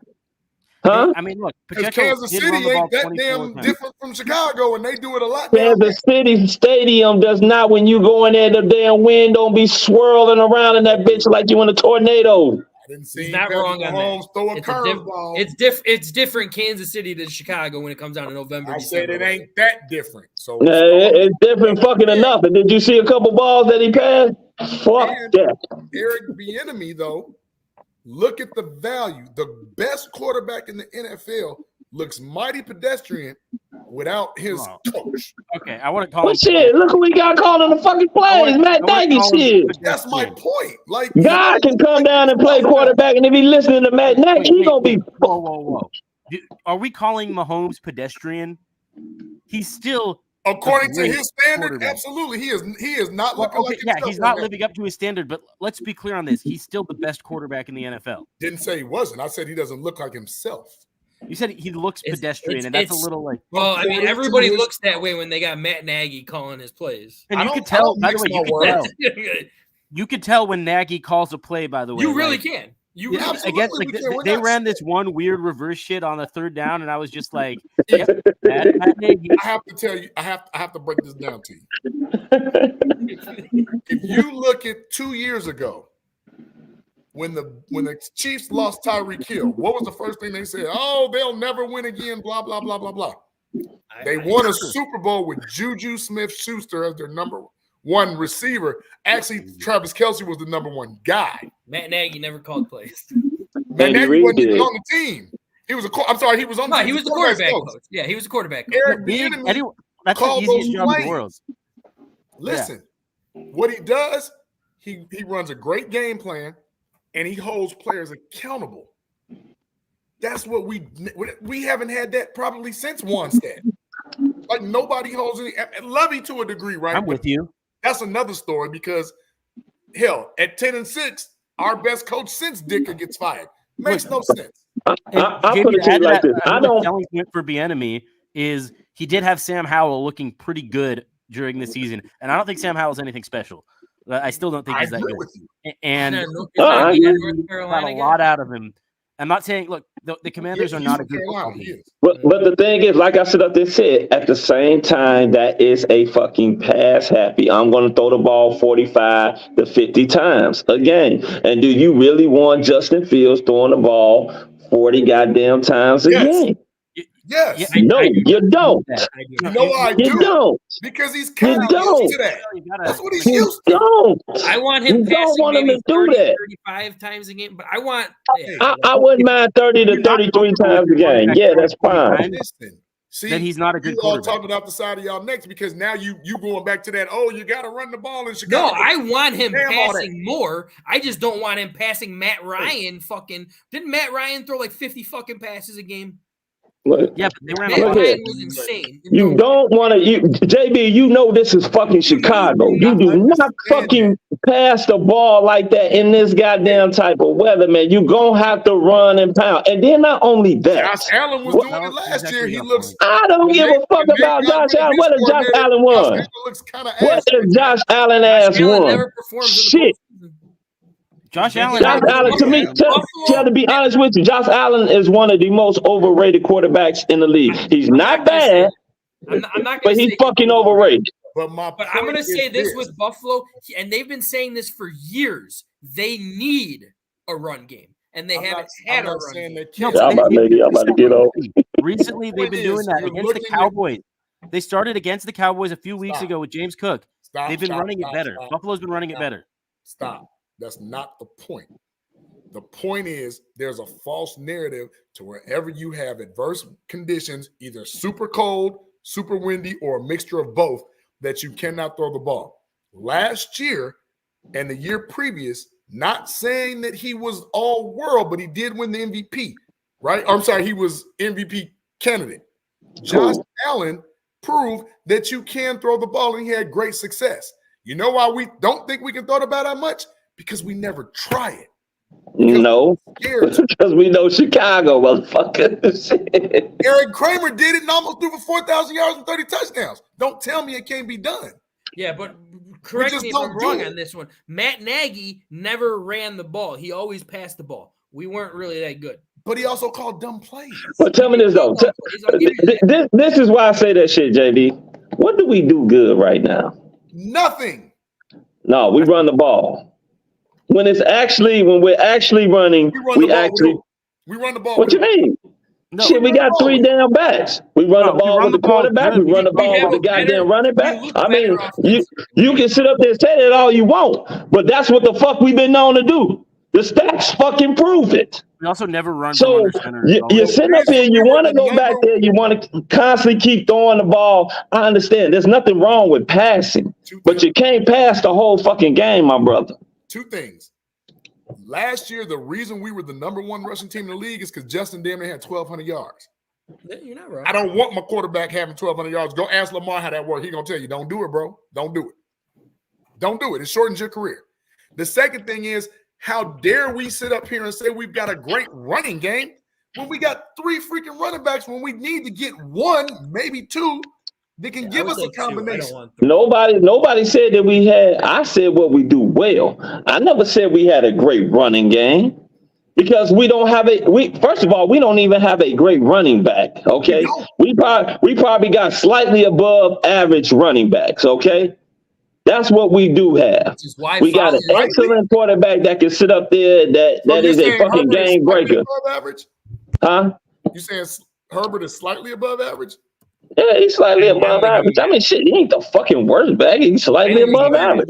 I just think he's average. Yeah, I give him average too. I said he's slightly above. Goddamn shit. I mean, get a man something. Look, you know what I'm gonna give? And I ain't even his biggest fan. It's also, isn't it a little arbitrary to say, oh, Justin needs 30 passes, Justin needs 40 passes? Like, it should be adaptable. It should adapt on a game-to-game basis. In September, and it's, in the heat, it's like, 70 degrees outside, a perfect day, you're ideally going to want to pass the ball more. Then, once you get to December and it's really windy and it's cold and it's frigid in Chicago, yeah, you're going to want to pound the rock a little bit. Yeah, I don't want to pass the ball 40 times. The point I'm trying to make is that you can't be uncomfortable with your quarterback throwing 40 times in a given game. Like, thank you. You have to every No, quarterback. see, no. See, I don't think that you. No matter what. I don't think that you getting what I'm fucking saying. What I'm saying is that I'm not saying that it doesn't feel uncomfortable. I said you don't want your quarterback averaging 40 fucking passes a game. That's what the fuck I'm saying. I'm not saying that, oh, I don't never want him to have 40 fucking passes. I didn't say that. I said you don't want him passing the ball 40 fucking times a game. That's what you don't want. I don't think any quarterback. I don't think you want any fucking quarterback to. You want to have some type of balance. If you can pass the ball between 25 to 35 times a game, that could equal some type of balance with run and pass. Not what you sitting up there doing is pass. Okay, let me throw in the run here. Pass, run, pass. You ain't gonna get shit. Well, if it's working, I'm fine with it. But no, Foul, I do see what you're saying. Like, you need more balance, and in Chicago especially, you need to have a really strong ground game. I get absolutely what you're saying. I also think, to an extent, JB is like, I think you're both right to an extent of, like, yes, you got to have some balance. You got to be able to run the ball more consistently than what we've done. And also, by the way, please run from under center at least once, for God's sake, and not that shotgun thing. Hey, I agree with you on that. But at the same time, I want to know with Justin Fields, if he's our quarterback next year, I need to know with him that if he does need to get into a shootout for whatever reason, that he is well equipped for that. And also, Bridge, shut up. That you guys are not looking at. I don't care about the mystique of Chicago football no more. We have to get past that and pick and get up to the evolution of the game. We're so far behind. If you look at a guy that just left us, 1,000 yards and 13 touchdowns, the most touchdowns of his career. His counterpart, 20 yards shy of 1,000 yards and another 10 touchdowns. Their quarterback, 4,500 yards passing and 30 touchdowns. Don't tell me it can't happen. We can do it. No? Nobody's saying that it can't happen, but it ain't gonna happen if you throwing the ball 40 fucking times a game. Just tell me where on God's green earth are you going to have enough fucking plays to run the ball where you can have a running back come close to rushing 1,000 yards throwing the ball fucking 40 times? But you keep saying that. Nobody ever throws the ball 40 times a game. That's an anomaly here and there. Nobody ever does that consistently. That's not a thing. What I'm sitting up there saying is you need a fucking balance. Not sitting up there being a pass-happy ass offense. You need a balance. Somewhat of a balance. I want more passing than running. I mean, I don't mind more passing, but yes, I would like a fucking balance. I don't want to sit up there and just throw the shit out the ball, because then when you sit up there and look at it, when you start throwing the shit out the ball, you ain't doing that shit in December. You ain't doing that shit in January. Unless God sits up there and decides to have the weather fucking 50 degrees. I beg to differ. Okay. Well, it won't be a problem once we have a dome. Oh, yeah, that's going to be real fun. Because I'm telling you right now, Jared Goff throws the ball 35 times a game. That's where I'm at. I'm good 30, 35 times a game. That's what I want. I'll take any. I said I don't mind 25 to 35 times a game. But it gotta be. But the thing is this: I don't need. If we only had shit 45 fucking plays and we threw the ball 35 fucking times, I'm not cool with that. Amen. That's not what they do. The Lions have one of the most balanced attacks. I just sit out there and said I'm not cool with that. If all we got is 45 fucking plays and we threw the ball 35 times, you cool with that? We're not getting a 4,000 passer if we're throwing the ball 15, 20 times a game. We're not. They threw the ball 16 times and ran it out. You can't get. We are. This year is what we kind of did. We pretty much averaged like. Well, thank God that jackass is gone. Yeah. Shit. That's about the amount of motherfucking screenplays we called a fucking game. And here's a good one: 16 passes for the pass, and he went right back to his original first 5 games system because the Packers know what's coming. They worked with Getsy. They studied Getsy for a long time because they had. Man, that motherfucker was a mole. It's true. If it's not true, it's kind of true. Hey, easy. He's an idiot. That's if you're the architect, you know how to beat your system, correct? Moly. Yes. So if Matt LaFleur is the architect of the system Getsy's trying to run, why wouldn't he call things to counter what the architect knows? Yeah, Duh. right? I think Because that's JB. The reason is because that's too smart. That's too logical. That's why I That say he's makes an too much idiot. sense. He's an idiot. So yeah. I mean that's really all there is to it. No, he's a complete clown and a fool, and I'm glad that he's gone. And whoever we get is going to be an upgrade. Take that off. Take that comment off. I didn't mean to click it. What comment? It was some shit. So let's move on, shall we? I mean, there's a whole NFL playoffs we can talk about. I guess we're not going to talk too long about it, but I did want to kick it off with a Post-it note.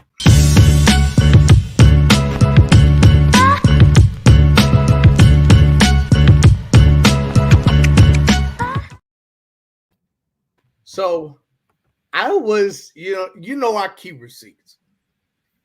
And when I saw Green Bay win the other day in their playoffs, I pulled up an old post from my boy Frank the Tank. Oh. I don't know if you all can see that, garbage. but I can see it, and I'll read it. He's garbage. He is hot garbage. And I'm not just talking about the uniform. Ha, ha, ha. Hope they're ready for the dark days. And if they find another ringer, I'm going to flip my damn shit. I'm going to flip my fucking shit. But I am not in that boat to saying he's a ringer yet. So I'm not. I think LaFleur is a fucking genius. Yeah, but did you? Where are the dark days? They're coming. They are in the playoffs. They're coming next year. On the couch watching. We're coming next year. Frank, he's really good. He's really good. I don't know. I won't say he's really good. Jordan Love. Okay. He is a good. I'll give it to him. He's good. He doesn't fuck up. He's a little better than good. Anybody can catch a pass wide open fucking receivers all fucking game. Yeah, but he has wide open receivers all game. Did you see some of the throws he made against Dallas? 2 wide receivers that were their backs. Yes. No, don't get me wrong. Dallas played horrible and they let guys run free. Dallas was awful. But did you see like some of the windows and some of the back foot stuff he was doing? It was he's the third coming. It's the unholy trinity of I'm still ways away from saying he's third. I did not have time to write an apology form for him. I won't apologize. And I'm not apologizing. No. Being that he's on for Green our rivals, Bay, and I always hate Green Bay, I kind of did not even want to say anything, but because so many people slept on Jordan Love and badmouthed him, I felt bad for him. So I felt like I had to say something. Yeah. Shut up. I will say this. I had to say something. So I will apologize by saying he's not hot garbage. He is a good quarterback. Good. I'm not giving him any more than good because he doesn't fuck up. All right. But I'm sorry. When I'm watching that game versus Dallas, who has a dominant defense, a dominant pass rush, and that fucker's been sitting in the pocket for 7, 8, 9, 10 seconds, hitting wide open receivers 50, 20 yards down the fucking field, I'm not wowing my quarterback. Congratulations, Love, you won. Kudos. But I'm not saying I still think Justin Fields is better than him. He's not. Okay, come on. Can be better than him. If you put Justin Fields in Matt LaFleur's system, they'd be Super Bowl contenders. Maybe, but you can't do that. You can't just swap the quarterback. But I'm saying, and whatever the reason, maybe it's LaFleur, maybe it's whatever they drink, like whatever they put in the water in Green Bay. He's really good. Hey, Frank. It might be the coach. Maybe they got the coach right, and that's why he's really good. Doesn't matter. Thank you. Been sitting outside for fucking 5 minutes. I saw your big ass Frank, glasses. Let me bring you a little insight, brother. Our producer sucks. This is not a knock on anything that you may think. The sheer fact that they built a system and a team around this kid And in his first complete year starting, he still did something that no Bears quarterback has done since inception of football. I'm not denying that. No, but you got to give that kid credit because guess what? I said I'm giving him credit. But he still has to make the throws. He still has to read the defense. Guess what? Everybody wish they had an offensive line that can give them 4, 5, 6 seconds to pass the ball. Did y'all notice how I'll put it to you like this. Jalen Hurts looked last night when the offensive line was getting beat up? Jordan was one of my favorite left tackles. He looked like total trash. He looked It's Jurgens, number 51, guard, who really struggled. I'll put it to you like this. He has looked good, but I'll tell you one thing. Come this weekend, all that shit put to bed. I don't know. I want to hear all these motherfuckers. That's San Francisco. About that versus Dallas. I'm with Jimmy. I actually think they're going to win. No, they're not going to win. That's San Francisco. I'll put it to you like this. San Francisco, first of all, Dallas defense has been fucking overrated. They've been playing bum-ass teams the whole fucking season, okay?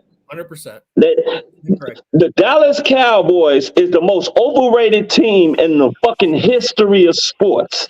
Every fucking year, they talk about, oh, Dallas is going to be in the NFC Championship. Dallas is going to win the Super Bowl. Dak looks like this. Dak looks like that. Dak shits the bread every fucking playoff. I don't give a fuck.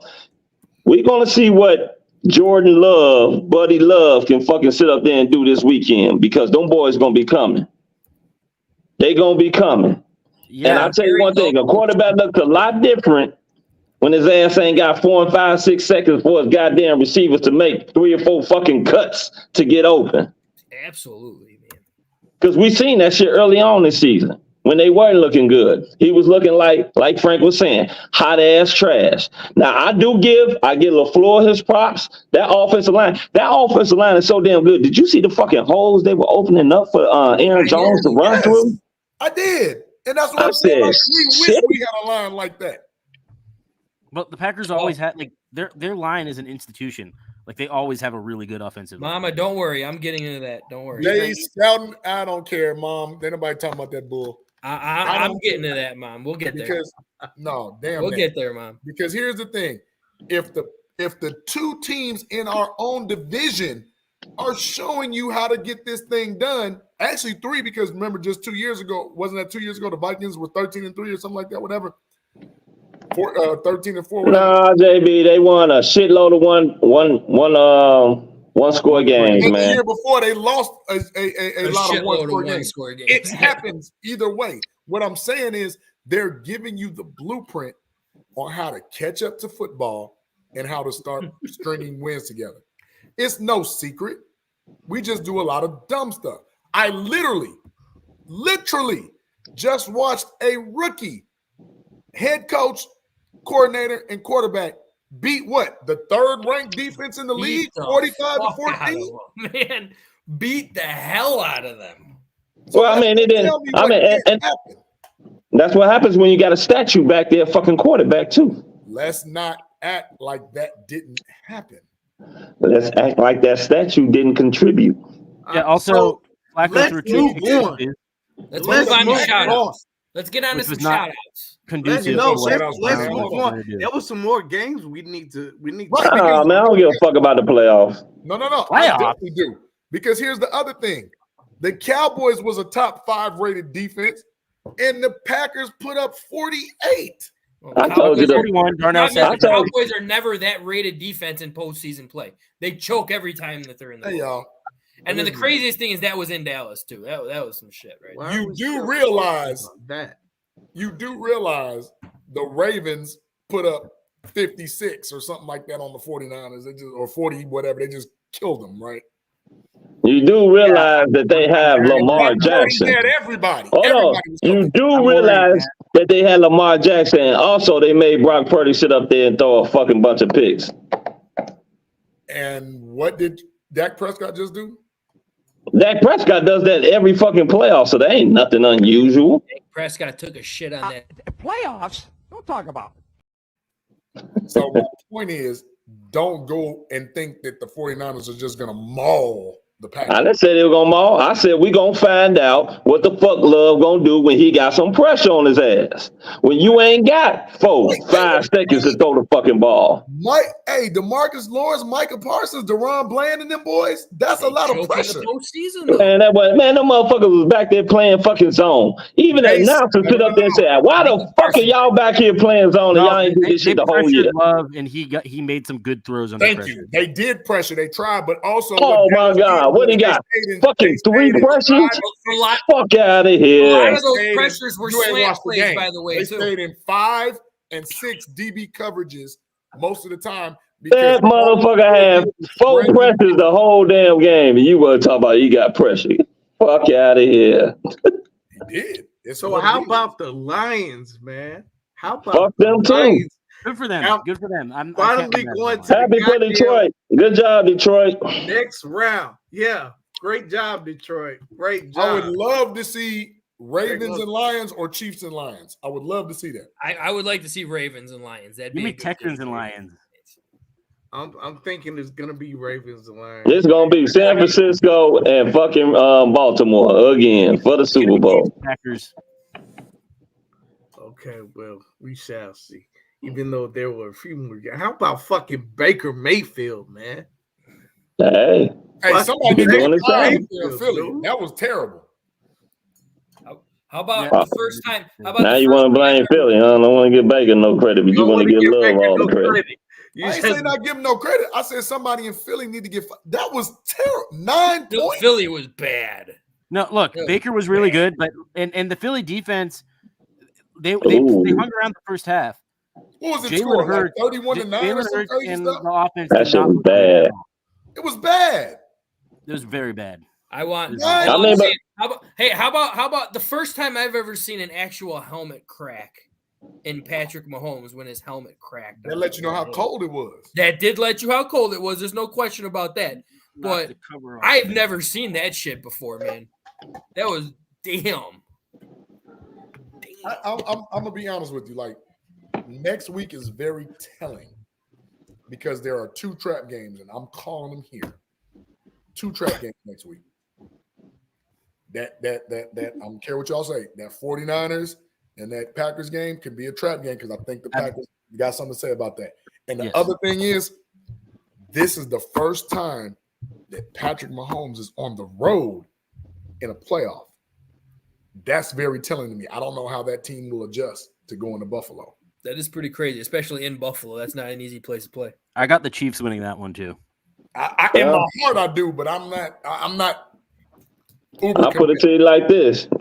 The 49ers is the Packers' daddy, goddammit, because they beat their ass every time they play them. That was more like Aaron Rodgers' daddy. But there's a first time. Isn't there a first time for everything? I don't know. That's what someone told me once. Well, that's what we keep saying, Bears versus Packers, and that ain't fucking happening. Matter of fact, you should mute every one of these motherfuckers that think the Packers gonna win. I hope I'm wrong, I actually man. think they're gonna win. Okay. I mean, mute. So let's get on to the Hawk talk, Frank. I'll do my Hawk talking shout-out. 5 seconds. I'll do my Hawk talking shout-outs. So we getting the shout-outs? That motherfucker hurt. He got a broken jaw. What the fuck? Let's get here. I'll do my quick. He returned to practice. This is the thing. Connor Bedard is returning to full practice right now with the fishbowl on his helmet. Oh, yeah. The coaches that he wants to play in only 2 weeks when he was estimated to be out 6 to 8 weeks. But all the veteran players are pretty much like trying to convince Bedard and telling him, no, it's not worth it, man. You're not going to re-injure that jaw again. There's no point. Your team sucks right now, dude. Hey, we're going to have you be Connor Bedard's PR person. I would love to if he's going to come out and give me a shout-out for it. Hey, Frank, we're talking about practice.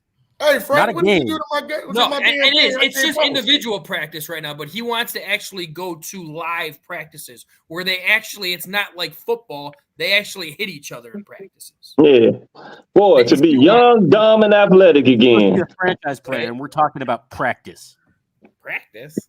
Not a game. Not the game you go out and die for. We're talking about practice. Can we get into some shout outs? Hey, why won't it let me say I hope the 49ers will lose? This comment has failed to post in the Chicago Clubhouse Network. Man, damn that. T-Nick just fucking F'd you on that one. Screw the 49ers. Skylark, I agree. Thank God. All right. Easy. Why don't you go ahead and kick off shout outs, man? Shout out to Erik Kramer, great guest, and helping me get a master's degree. That's pretty cool. Shout out to my father and my friend Bridge for tuning into the show. That's always fun. Good, and appreciate y'all contributing. That's always nice. And really shout out to everyone. I know JB will go through the list of people who contributed, but we appreciate it. Shout out to the 49ers, our guardian angels, who have an affinity for beating the Packers in the playoffs. They did it in 98. They did it in 2012, 2013, and 2019. Let's do it a fifth time, guys. I'm gonna be pulling hard for y'all. Because if the Packers win that game, I'm gonna be very nervous about what's gonna ensue. Anyway, shout out to the Chicago Cubs, making some good moves, bringing in some good players. Shoto Imanaga. Sorry, I probably said that completely wrong, but he is a really good pitcher from Japan, lefty. Really nice. Sounds like a drink. Very friendly contract. So, good job, Chicago Cubs. Thank you for doing that. Shout out to my brother, Cobb Zelonki. He's at band practice right now, but he was on I don't know if any of y'all have Peacock, but he has a decent part on the show Ted on Peacock with the teddy bear. What'd you say? I said that one time at band camp. Yeah, one time at band camp. Sure. But yeah, shout out to my brother for if you watch Ted on Peacock, you'll see him on that. So shout out to him making moves, doing good acting stuff, and shout out to I guess Ryan Poles for firing Luke Getsy, even though he didn't fire Eberflus. And shout out to my mom, even though she didn't tune in, or she might have tuned in at the beginning. But yeah, and shout out to you guys letting me on the show. Always fun. All right, I'm done. All right, I'll hit some of my no shout outs here. Shout outs to the Bulls fans who booed and made an elderly lady cry at the ring ceremony the other day. That was pretty fucked up. Even though I'm not a Jerry Cross fan myself as well, even though he did bring us 6 championships, he did get rid of those 98 Bulls as well, though. Yeah. Other than that, hey, I'll give a no shout out to the White Sox who still haven't done a goddamn thing this offseason. Hey man, not a damn thing. They got a couple relief pitchers, right? They didn't do anything else. They turned down the trade with Atlanta for Dylan Cease. That's something. Yeah, it does look like they are holding on to Dylan Cease. So, but he did not have a good year. We'll see. Report accurately, sir. Shout out to my guy Connor Bedard. Bedard. He probably wants to come back. He could probably sit out 6 to 8 weeks and still break beat all leading rookies in scoring anyway, so it's not gonna. Other than that, hey, shout out to you guys. Give a no shout out to this weather because my heat went out on my car and had to put out another $500 to get some new stuff on my car because I have no heat in negative degree weather, so that's always a plus. Buy a new car. Ooh, yeah, let me just pull that out of my ass. You see the prices of cars now? Damn. No. Buy one of those tiny little electric ones that I can just pick up, take home if it dies. Other than that, next. Well, mouth was on you, homeboy. Oh yeah, I forgot when your ass here. Okay. First of all, give a shout out to you brothers, T Nick, Easy, Frank the Tank, JB. Thank you guys once again making this Tuesday fun and enjoyable. Hope everybody enjoy it. And remember to like and subscribe to the Chicago Clubhouse podcast. Okay. Shout out to our sponsors in the zone, Moore's Beer, Hugh, and Vision. Okay. Shout out to them. Shout out to our boy Erik Kramer that came on, gave us some great insight. Even though he doesn't want Justin Fields, we still love you, baby. We still love you. Also, remember to purchase Erik's book, Ultimate Comeback on Amazon. We put a little link down there below where you guys can sit up there and purchase it. Remember to purchase that. My hat's off to him from overcoming, you know what I'm saying, what he went through, depression, you know what I'm saying, contemplating suicide, everything. That is a serious matter out here. Mental health is real. Mental health issues are real out here. I should know myself. I'm suffering. To be transparent with you, I'm suffering from a little bit of depression myself. So this show right here helps me get through that depression some days anyway. So also want to give a shout out to the chat. The chat was lit tonight. JB gonna go through all y'all goddamn names. I'm gonna be over here falling asleep. But we appreciate you for sitting up there commenting tonight. And remember, if you got any friends and family, tell them some bitches, come on down to the Chicago Clubhouse podcast and like and subscribe. Oh, give a shout out to my boy Grogu here, my green homie, okay? That's right, homie. Y'all can check him out on the Disney Plus app. You know what I'm saying? Check out The Mandalorian. They got 3 seasons. The 4th season is on its way out. You know what I'm saying? Shout out to the fucking kiddies. Thank God they taking their black asses back to school tomorrow. I can't fucking wait. It has been eating us out of house and home in this motherfucker. Y'all need to pray for me in this motherfucker. Okay, outside of that, you see that? Go to bed. See this shit I gotta deal with? She up. It's 10:08. Tell Grogu to use the force. Yeah, I'm gonna force her ass right to bed. See? Okay. It was nice. Other than that, you know what I'm saying? Shout out to my beautiful fiance because she waiting on me to come to bed. And other than that, I am done with my shout out. It's on me. You already know I'm gonna try. Yeah, because y'all two motherfuckers gonna be long as hell. I'm gonna take me a quick nap. I gotta get a top 10 and then the new people, right? Hit it. But before I do that, special thanks again to Erik Kramer, working in the school system, working with kids all day. Mental health is real, and it's definitely one of those platforms that we need to address and start incorporating into our everyday. The same way you teach math and science, like you said, we need to teach more mental health, social emotional learning, tie that in some kind of way. Gotta do it. Easy. With the trivia question, you got to give me some points because, yes, Erik Kramer was the one who played in that game. Rodney Peete was on the team. Yes, that's true. And Scott Mitchell was a good guess as well. So I want a little credit for the Rodney Peete thing. Yeah, I mean, it was Kramer's game, but yes, you get credit for knowing Rodney. I think Pete was hurt. I think, right? Yeah, I think so. So just put that credit. I give you credit. Now, sure. Crack the knuckles. Here we go. Shout out to Ann Stewart. Shout out to Crazy Ace, our producer in the back. For sure, always those are Chicago Clubhouse podcast veterans. Love those guys. Somebody new. Alberto Valdez. What's up, fellas? 820. Thank you for coming in. Clyde Norwood Jr. You spelled Chicago wrong. 821. Coming in. So that's 2 new. Randy B, if that's the Randy that I think it is, even though if it's not or whatever, Randy B, thank you for chiming in. He's new. Here we go. Hey, Silky D chimed in, y'all. Yeah, he saw Erik Kramer on and he chimed in. He said, "Are you kidding, Eric?" Thank you for chiming in. Matt Evans, Bo Nix, no. Clarence Morgan, one of our P1s, thank you for chiming in. A new one, Renee Chi-Town Vigil. Thank you for chiming in. 4 new ones already. P1s, Jeremy Bowman, nice. Thank you for chiming in. John Dorn, thank you for chiming in. One of the names that I have not recognized. If the Bears want to keep in the basement, then keep Fields. Yeah, that's weird, but thank you for chiming in, John Dorn. As we're going. Ezra Amir, that's a new one. You sound ridiculous. Fields has a great deep ball on the run. Thank you for chiming in. Ezra.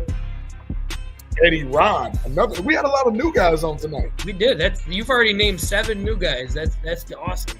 Yeah, awesome. Thank you for chiming in. Come back. You have Here's more new another. guys and PRs right now. Blaine Lamb Rosenfeld, 847. Hello, everyone. Hey, Blaine. Thank you for chiming in. Speak to the Mike podcast show. Thank you for chiming in. Again, a lot of new people chiming in. Hey, here's one of our P1s, Lorenzo Clemens. That gives me 4, Frank. If I'm counting. You got 5 P1s right now. You got 8 new. You got 8 new people that you named, only the 5 P1s. Woo! I love it. That's Thank awesome. you for chiming in, Lorenzo, our resident Big Ten referee, giving us that good low down dirty South in Louisiana talk. Love it. God damn, you still on? Yeah, man. Chris Jones, there's a new one. Chris Jones. That's 901. 9. Preach. Chris Jones. Yeah. Where? Christian Jones? What time? The one and only. The Christian Jones. What time was Chris Jones? 901 said pre. You know who that is? Yeah. That's first time person talking. They on Facebook. The one and only got a lot of friends and a lot of homies. Chris Jones. What? Then here's another one. Daniel Kaline or Kalin. Double digits already in new people. That's 910 with the Blackhawks logo. Yo. He ain't new. He ain't new. Oh, Newish. well, I've never seen him before. He's not new. Okay, here we go. Skylark 99. Dr. Truth. There we go. There's some numbers I remember. Some names I remember. Thank you for chiming in. And okay, Anthony McCulphy. I have seen that name before. The Bears need a prayer, and I hope add that to it. We damn sure do. And as I'm getting toward the actually, easy. Rob, your dad. Thank you for chiming in. We appreciate the family love. Shout out to your dad. Shout out to your pop. Yeah, man, that's Chris that I went to high school with. Who? Chris Jones. I went to high school with him. Okay. Well, I ain't never seen him comment. I ain't never seen him either. He brand new. Brand new. And we thank you, and keep commenting, Chris. Right. Hey, Bridge Lee. Who is Bridge Lee? Bridge Lee is a friend of mine. I thought you had said that. I thought you said friend of my dad's. I don't think he doesn't know ball, but that's okay. You know what? He had a great question. What are the odds that keep the first pick and surprise us with Derek May? Derek May? Drake May. Well, yeah, no, my dad asked that question through Bridge. I promise you. Yeah, that'd be damn. Yeah, that'd be a surprise for sure. But hell no. I'd feel like that'd be more a Mitchell Trubisky type. North Carolina does not produce quality quarterback. No, look, Drake May's a lot better than Trubisky, but I don't want Drake May at all. Yeah, but Drake May's more seasoned than he ain't even as good as Will Levis. And watch their highlight reels from when they played at UNC. Trubisky threw a bunch of RPOs, and Drake May actually slings the rock, but he actually throws it down. He got a strong arm. He's just not accurate. He's pretty accurate. Hey, CNI plus 947. God damn, you still? Yeah, that's 10 right there. Now get to the main one. No, that's a newbie. Oh, that's another new one. You got 14 new ones. You're still stuck at 9. That's a newbie. Clarence Ward. That's what P1. I did Clarence already. Warren Smith. P1. Warren Smith is a P1. Warren Smith is P1. Thank you for chiming in, Warren Smith. I believe we are coming to the end. Yeah. Damn, we ain't there yet. We getting there, brother. You got to be patient, and we got to show love here. We don't do like other shows. We gonna show love. Yeah, goddamn, you been showing 14 minutes of that motherfucker. Hey, you know what? As long as people are out here supporting us, I'm gonna take my time and give every single one of them a shout out that sits up here and gives us love and shows us love. Shit, goddamn, Grogu ass about to go to sleep over here. Rob Zelensky, that's my last one. That's my dad. It's my dad. Oh, that's your dad again. I'm sorry. Yeah, so that was the last comment. Mr. Zelensky, appreciate Oh, shit, I got to charge up my fucking phone now. God damn it, JP. Thank you for chiming in. And then last but not least, shout out to SB. Shout out to my moms. Because if you Mom Duke, baby. The person watching is Miss Sandra Barnum. And shout out to Bot Ricks. Remember to smash that like and subscribe button if you are loving the stream. Your support means the world and helps us keep this awesome content coming your way. Notorious TBG. Who is that? Just timed in. Just now. Y'all see it? Yeah. Don't Who you talking about? It's not Biggie. I had to go get my damn charge and shit. It's not Biggie. And that's it. Ron Post called me. All right, well, I guess it's on me. Oh shit, another long way. Here we go. Yeah, that's what you think, bro. I appreciate everybody in the chat, that contributed. Thank you. If you did not contribute, then you know what that means, Frank. What? Frank? What? I said if L for love. Good times. You have to say the lurker first, so then I can go. Man, we gotta get better at that shit. That shit was terrible. well, the L is for lurker. That means you are a lurker. If you're not, L for love. Good times. That's how it should be. it's not for love. It's for lurker. And if you don't contribute, you We are show a love on lurker. this show. But we appreciate you anyway for even putting up with our foolishness. So thank you. You guys, you all on the stream, man, there wouldn't even be no show if it wasn't for y'all, man. Nobody wants to hear me talk for 2 hours and 17 minutes. I don't even have enough words for 2 hours and 17 minutes. So I appreciate y'all, man, and let's keep this thing going every Tuesday. Gives me something to look forward to, and shit, I go through some things too, you know. And I'm glad that we had Erik on, and just hearing Erik speak, it makes us think about, man, there's so many more important things in life. You know, he was talking about he wanted to kill himself. Thank God he didn't. Right. Thank God he fucked that up. Hey, but look how strong he is, right? Yes. He came back strong. Right. Right. So there's so many more important things in life than you know,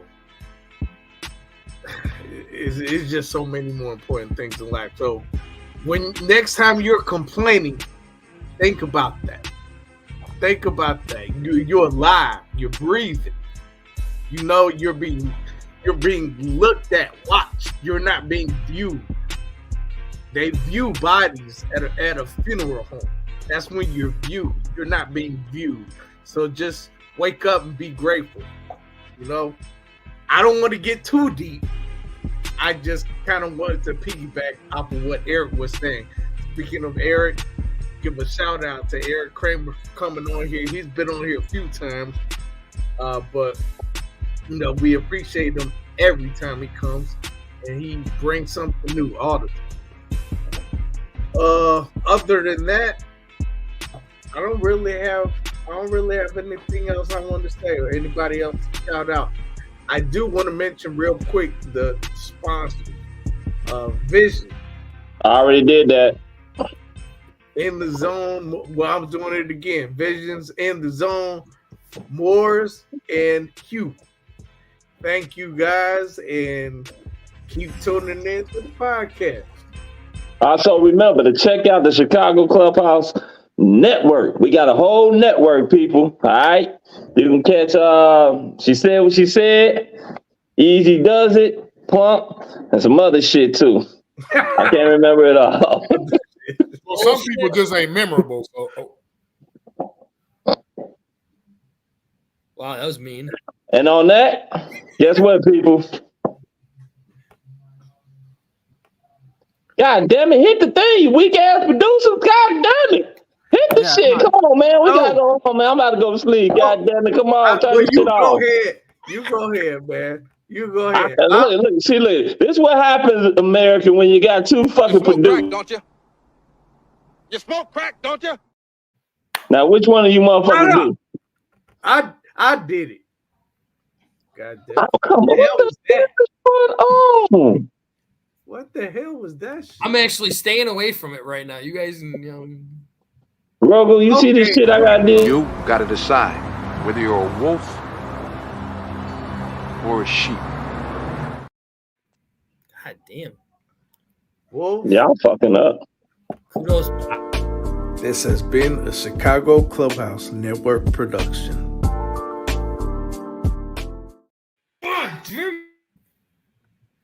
You got to have L for love. Good times. You do got to have that L for love, too. L for love means we're leaving. But you got to have vision. God damn.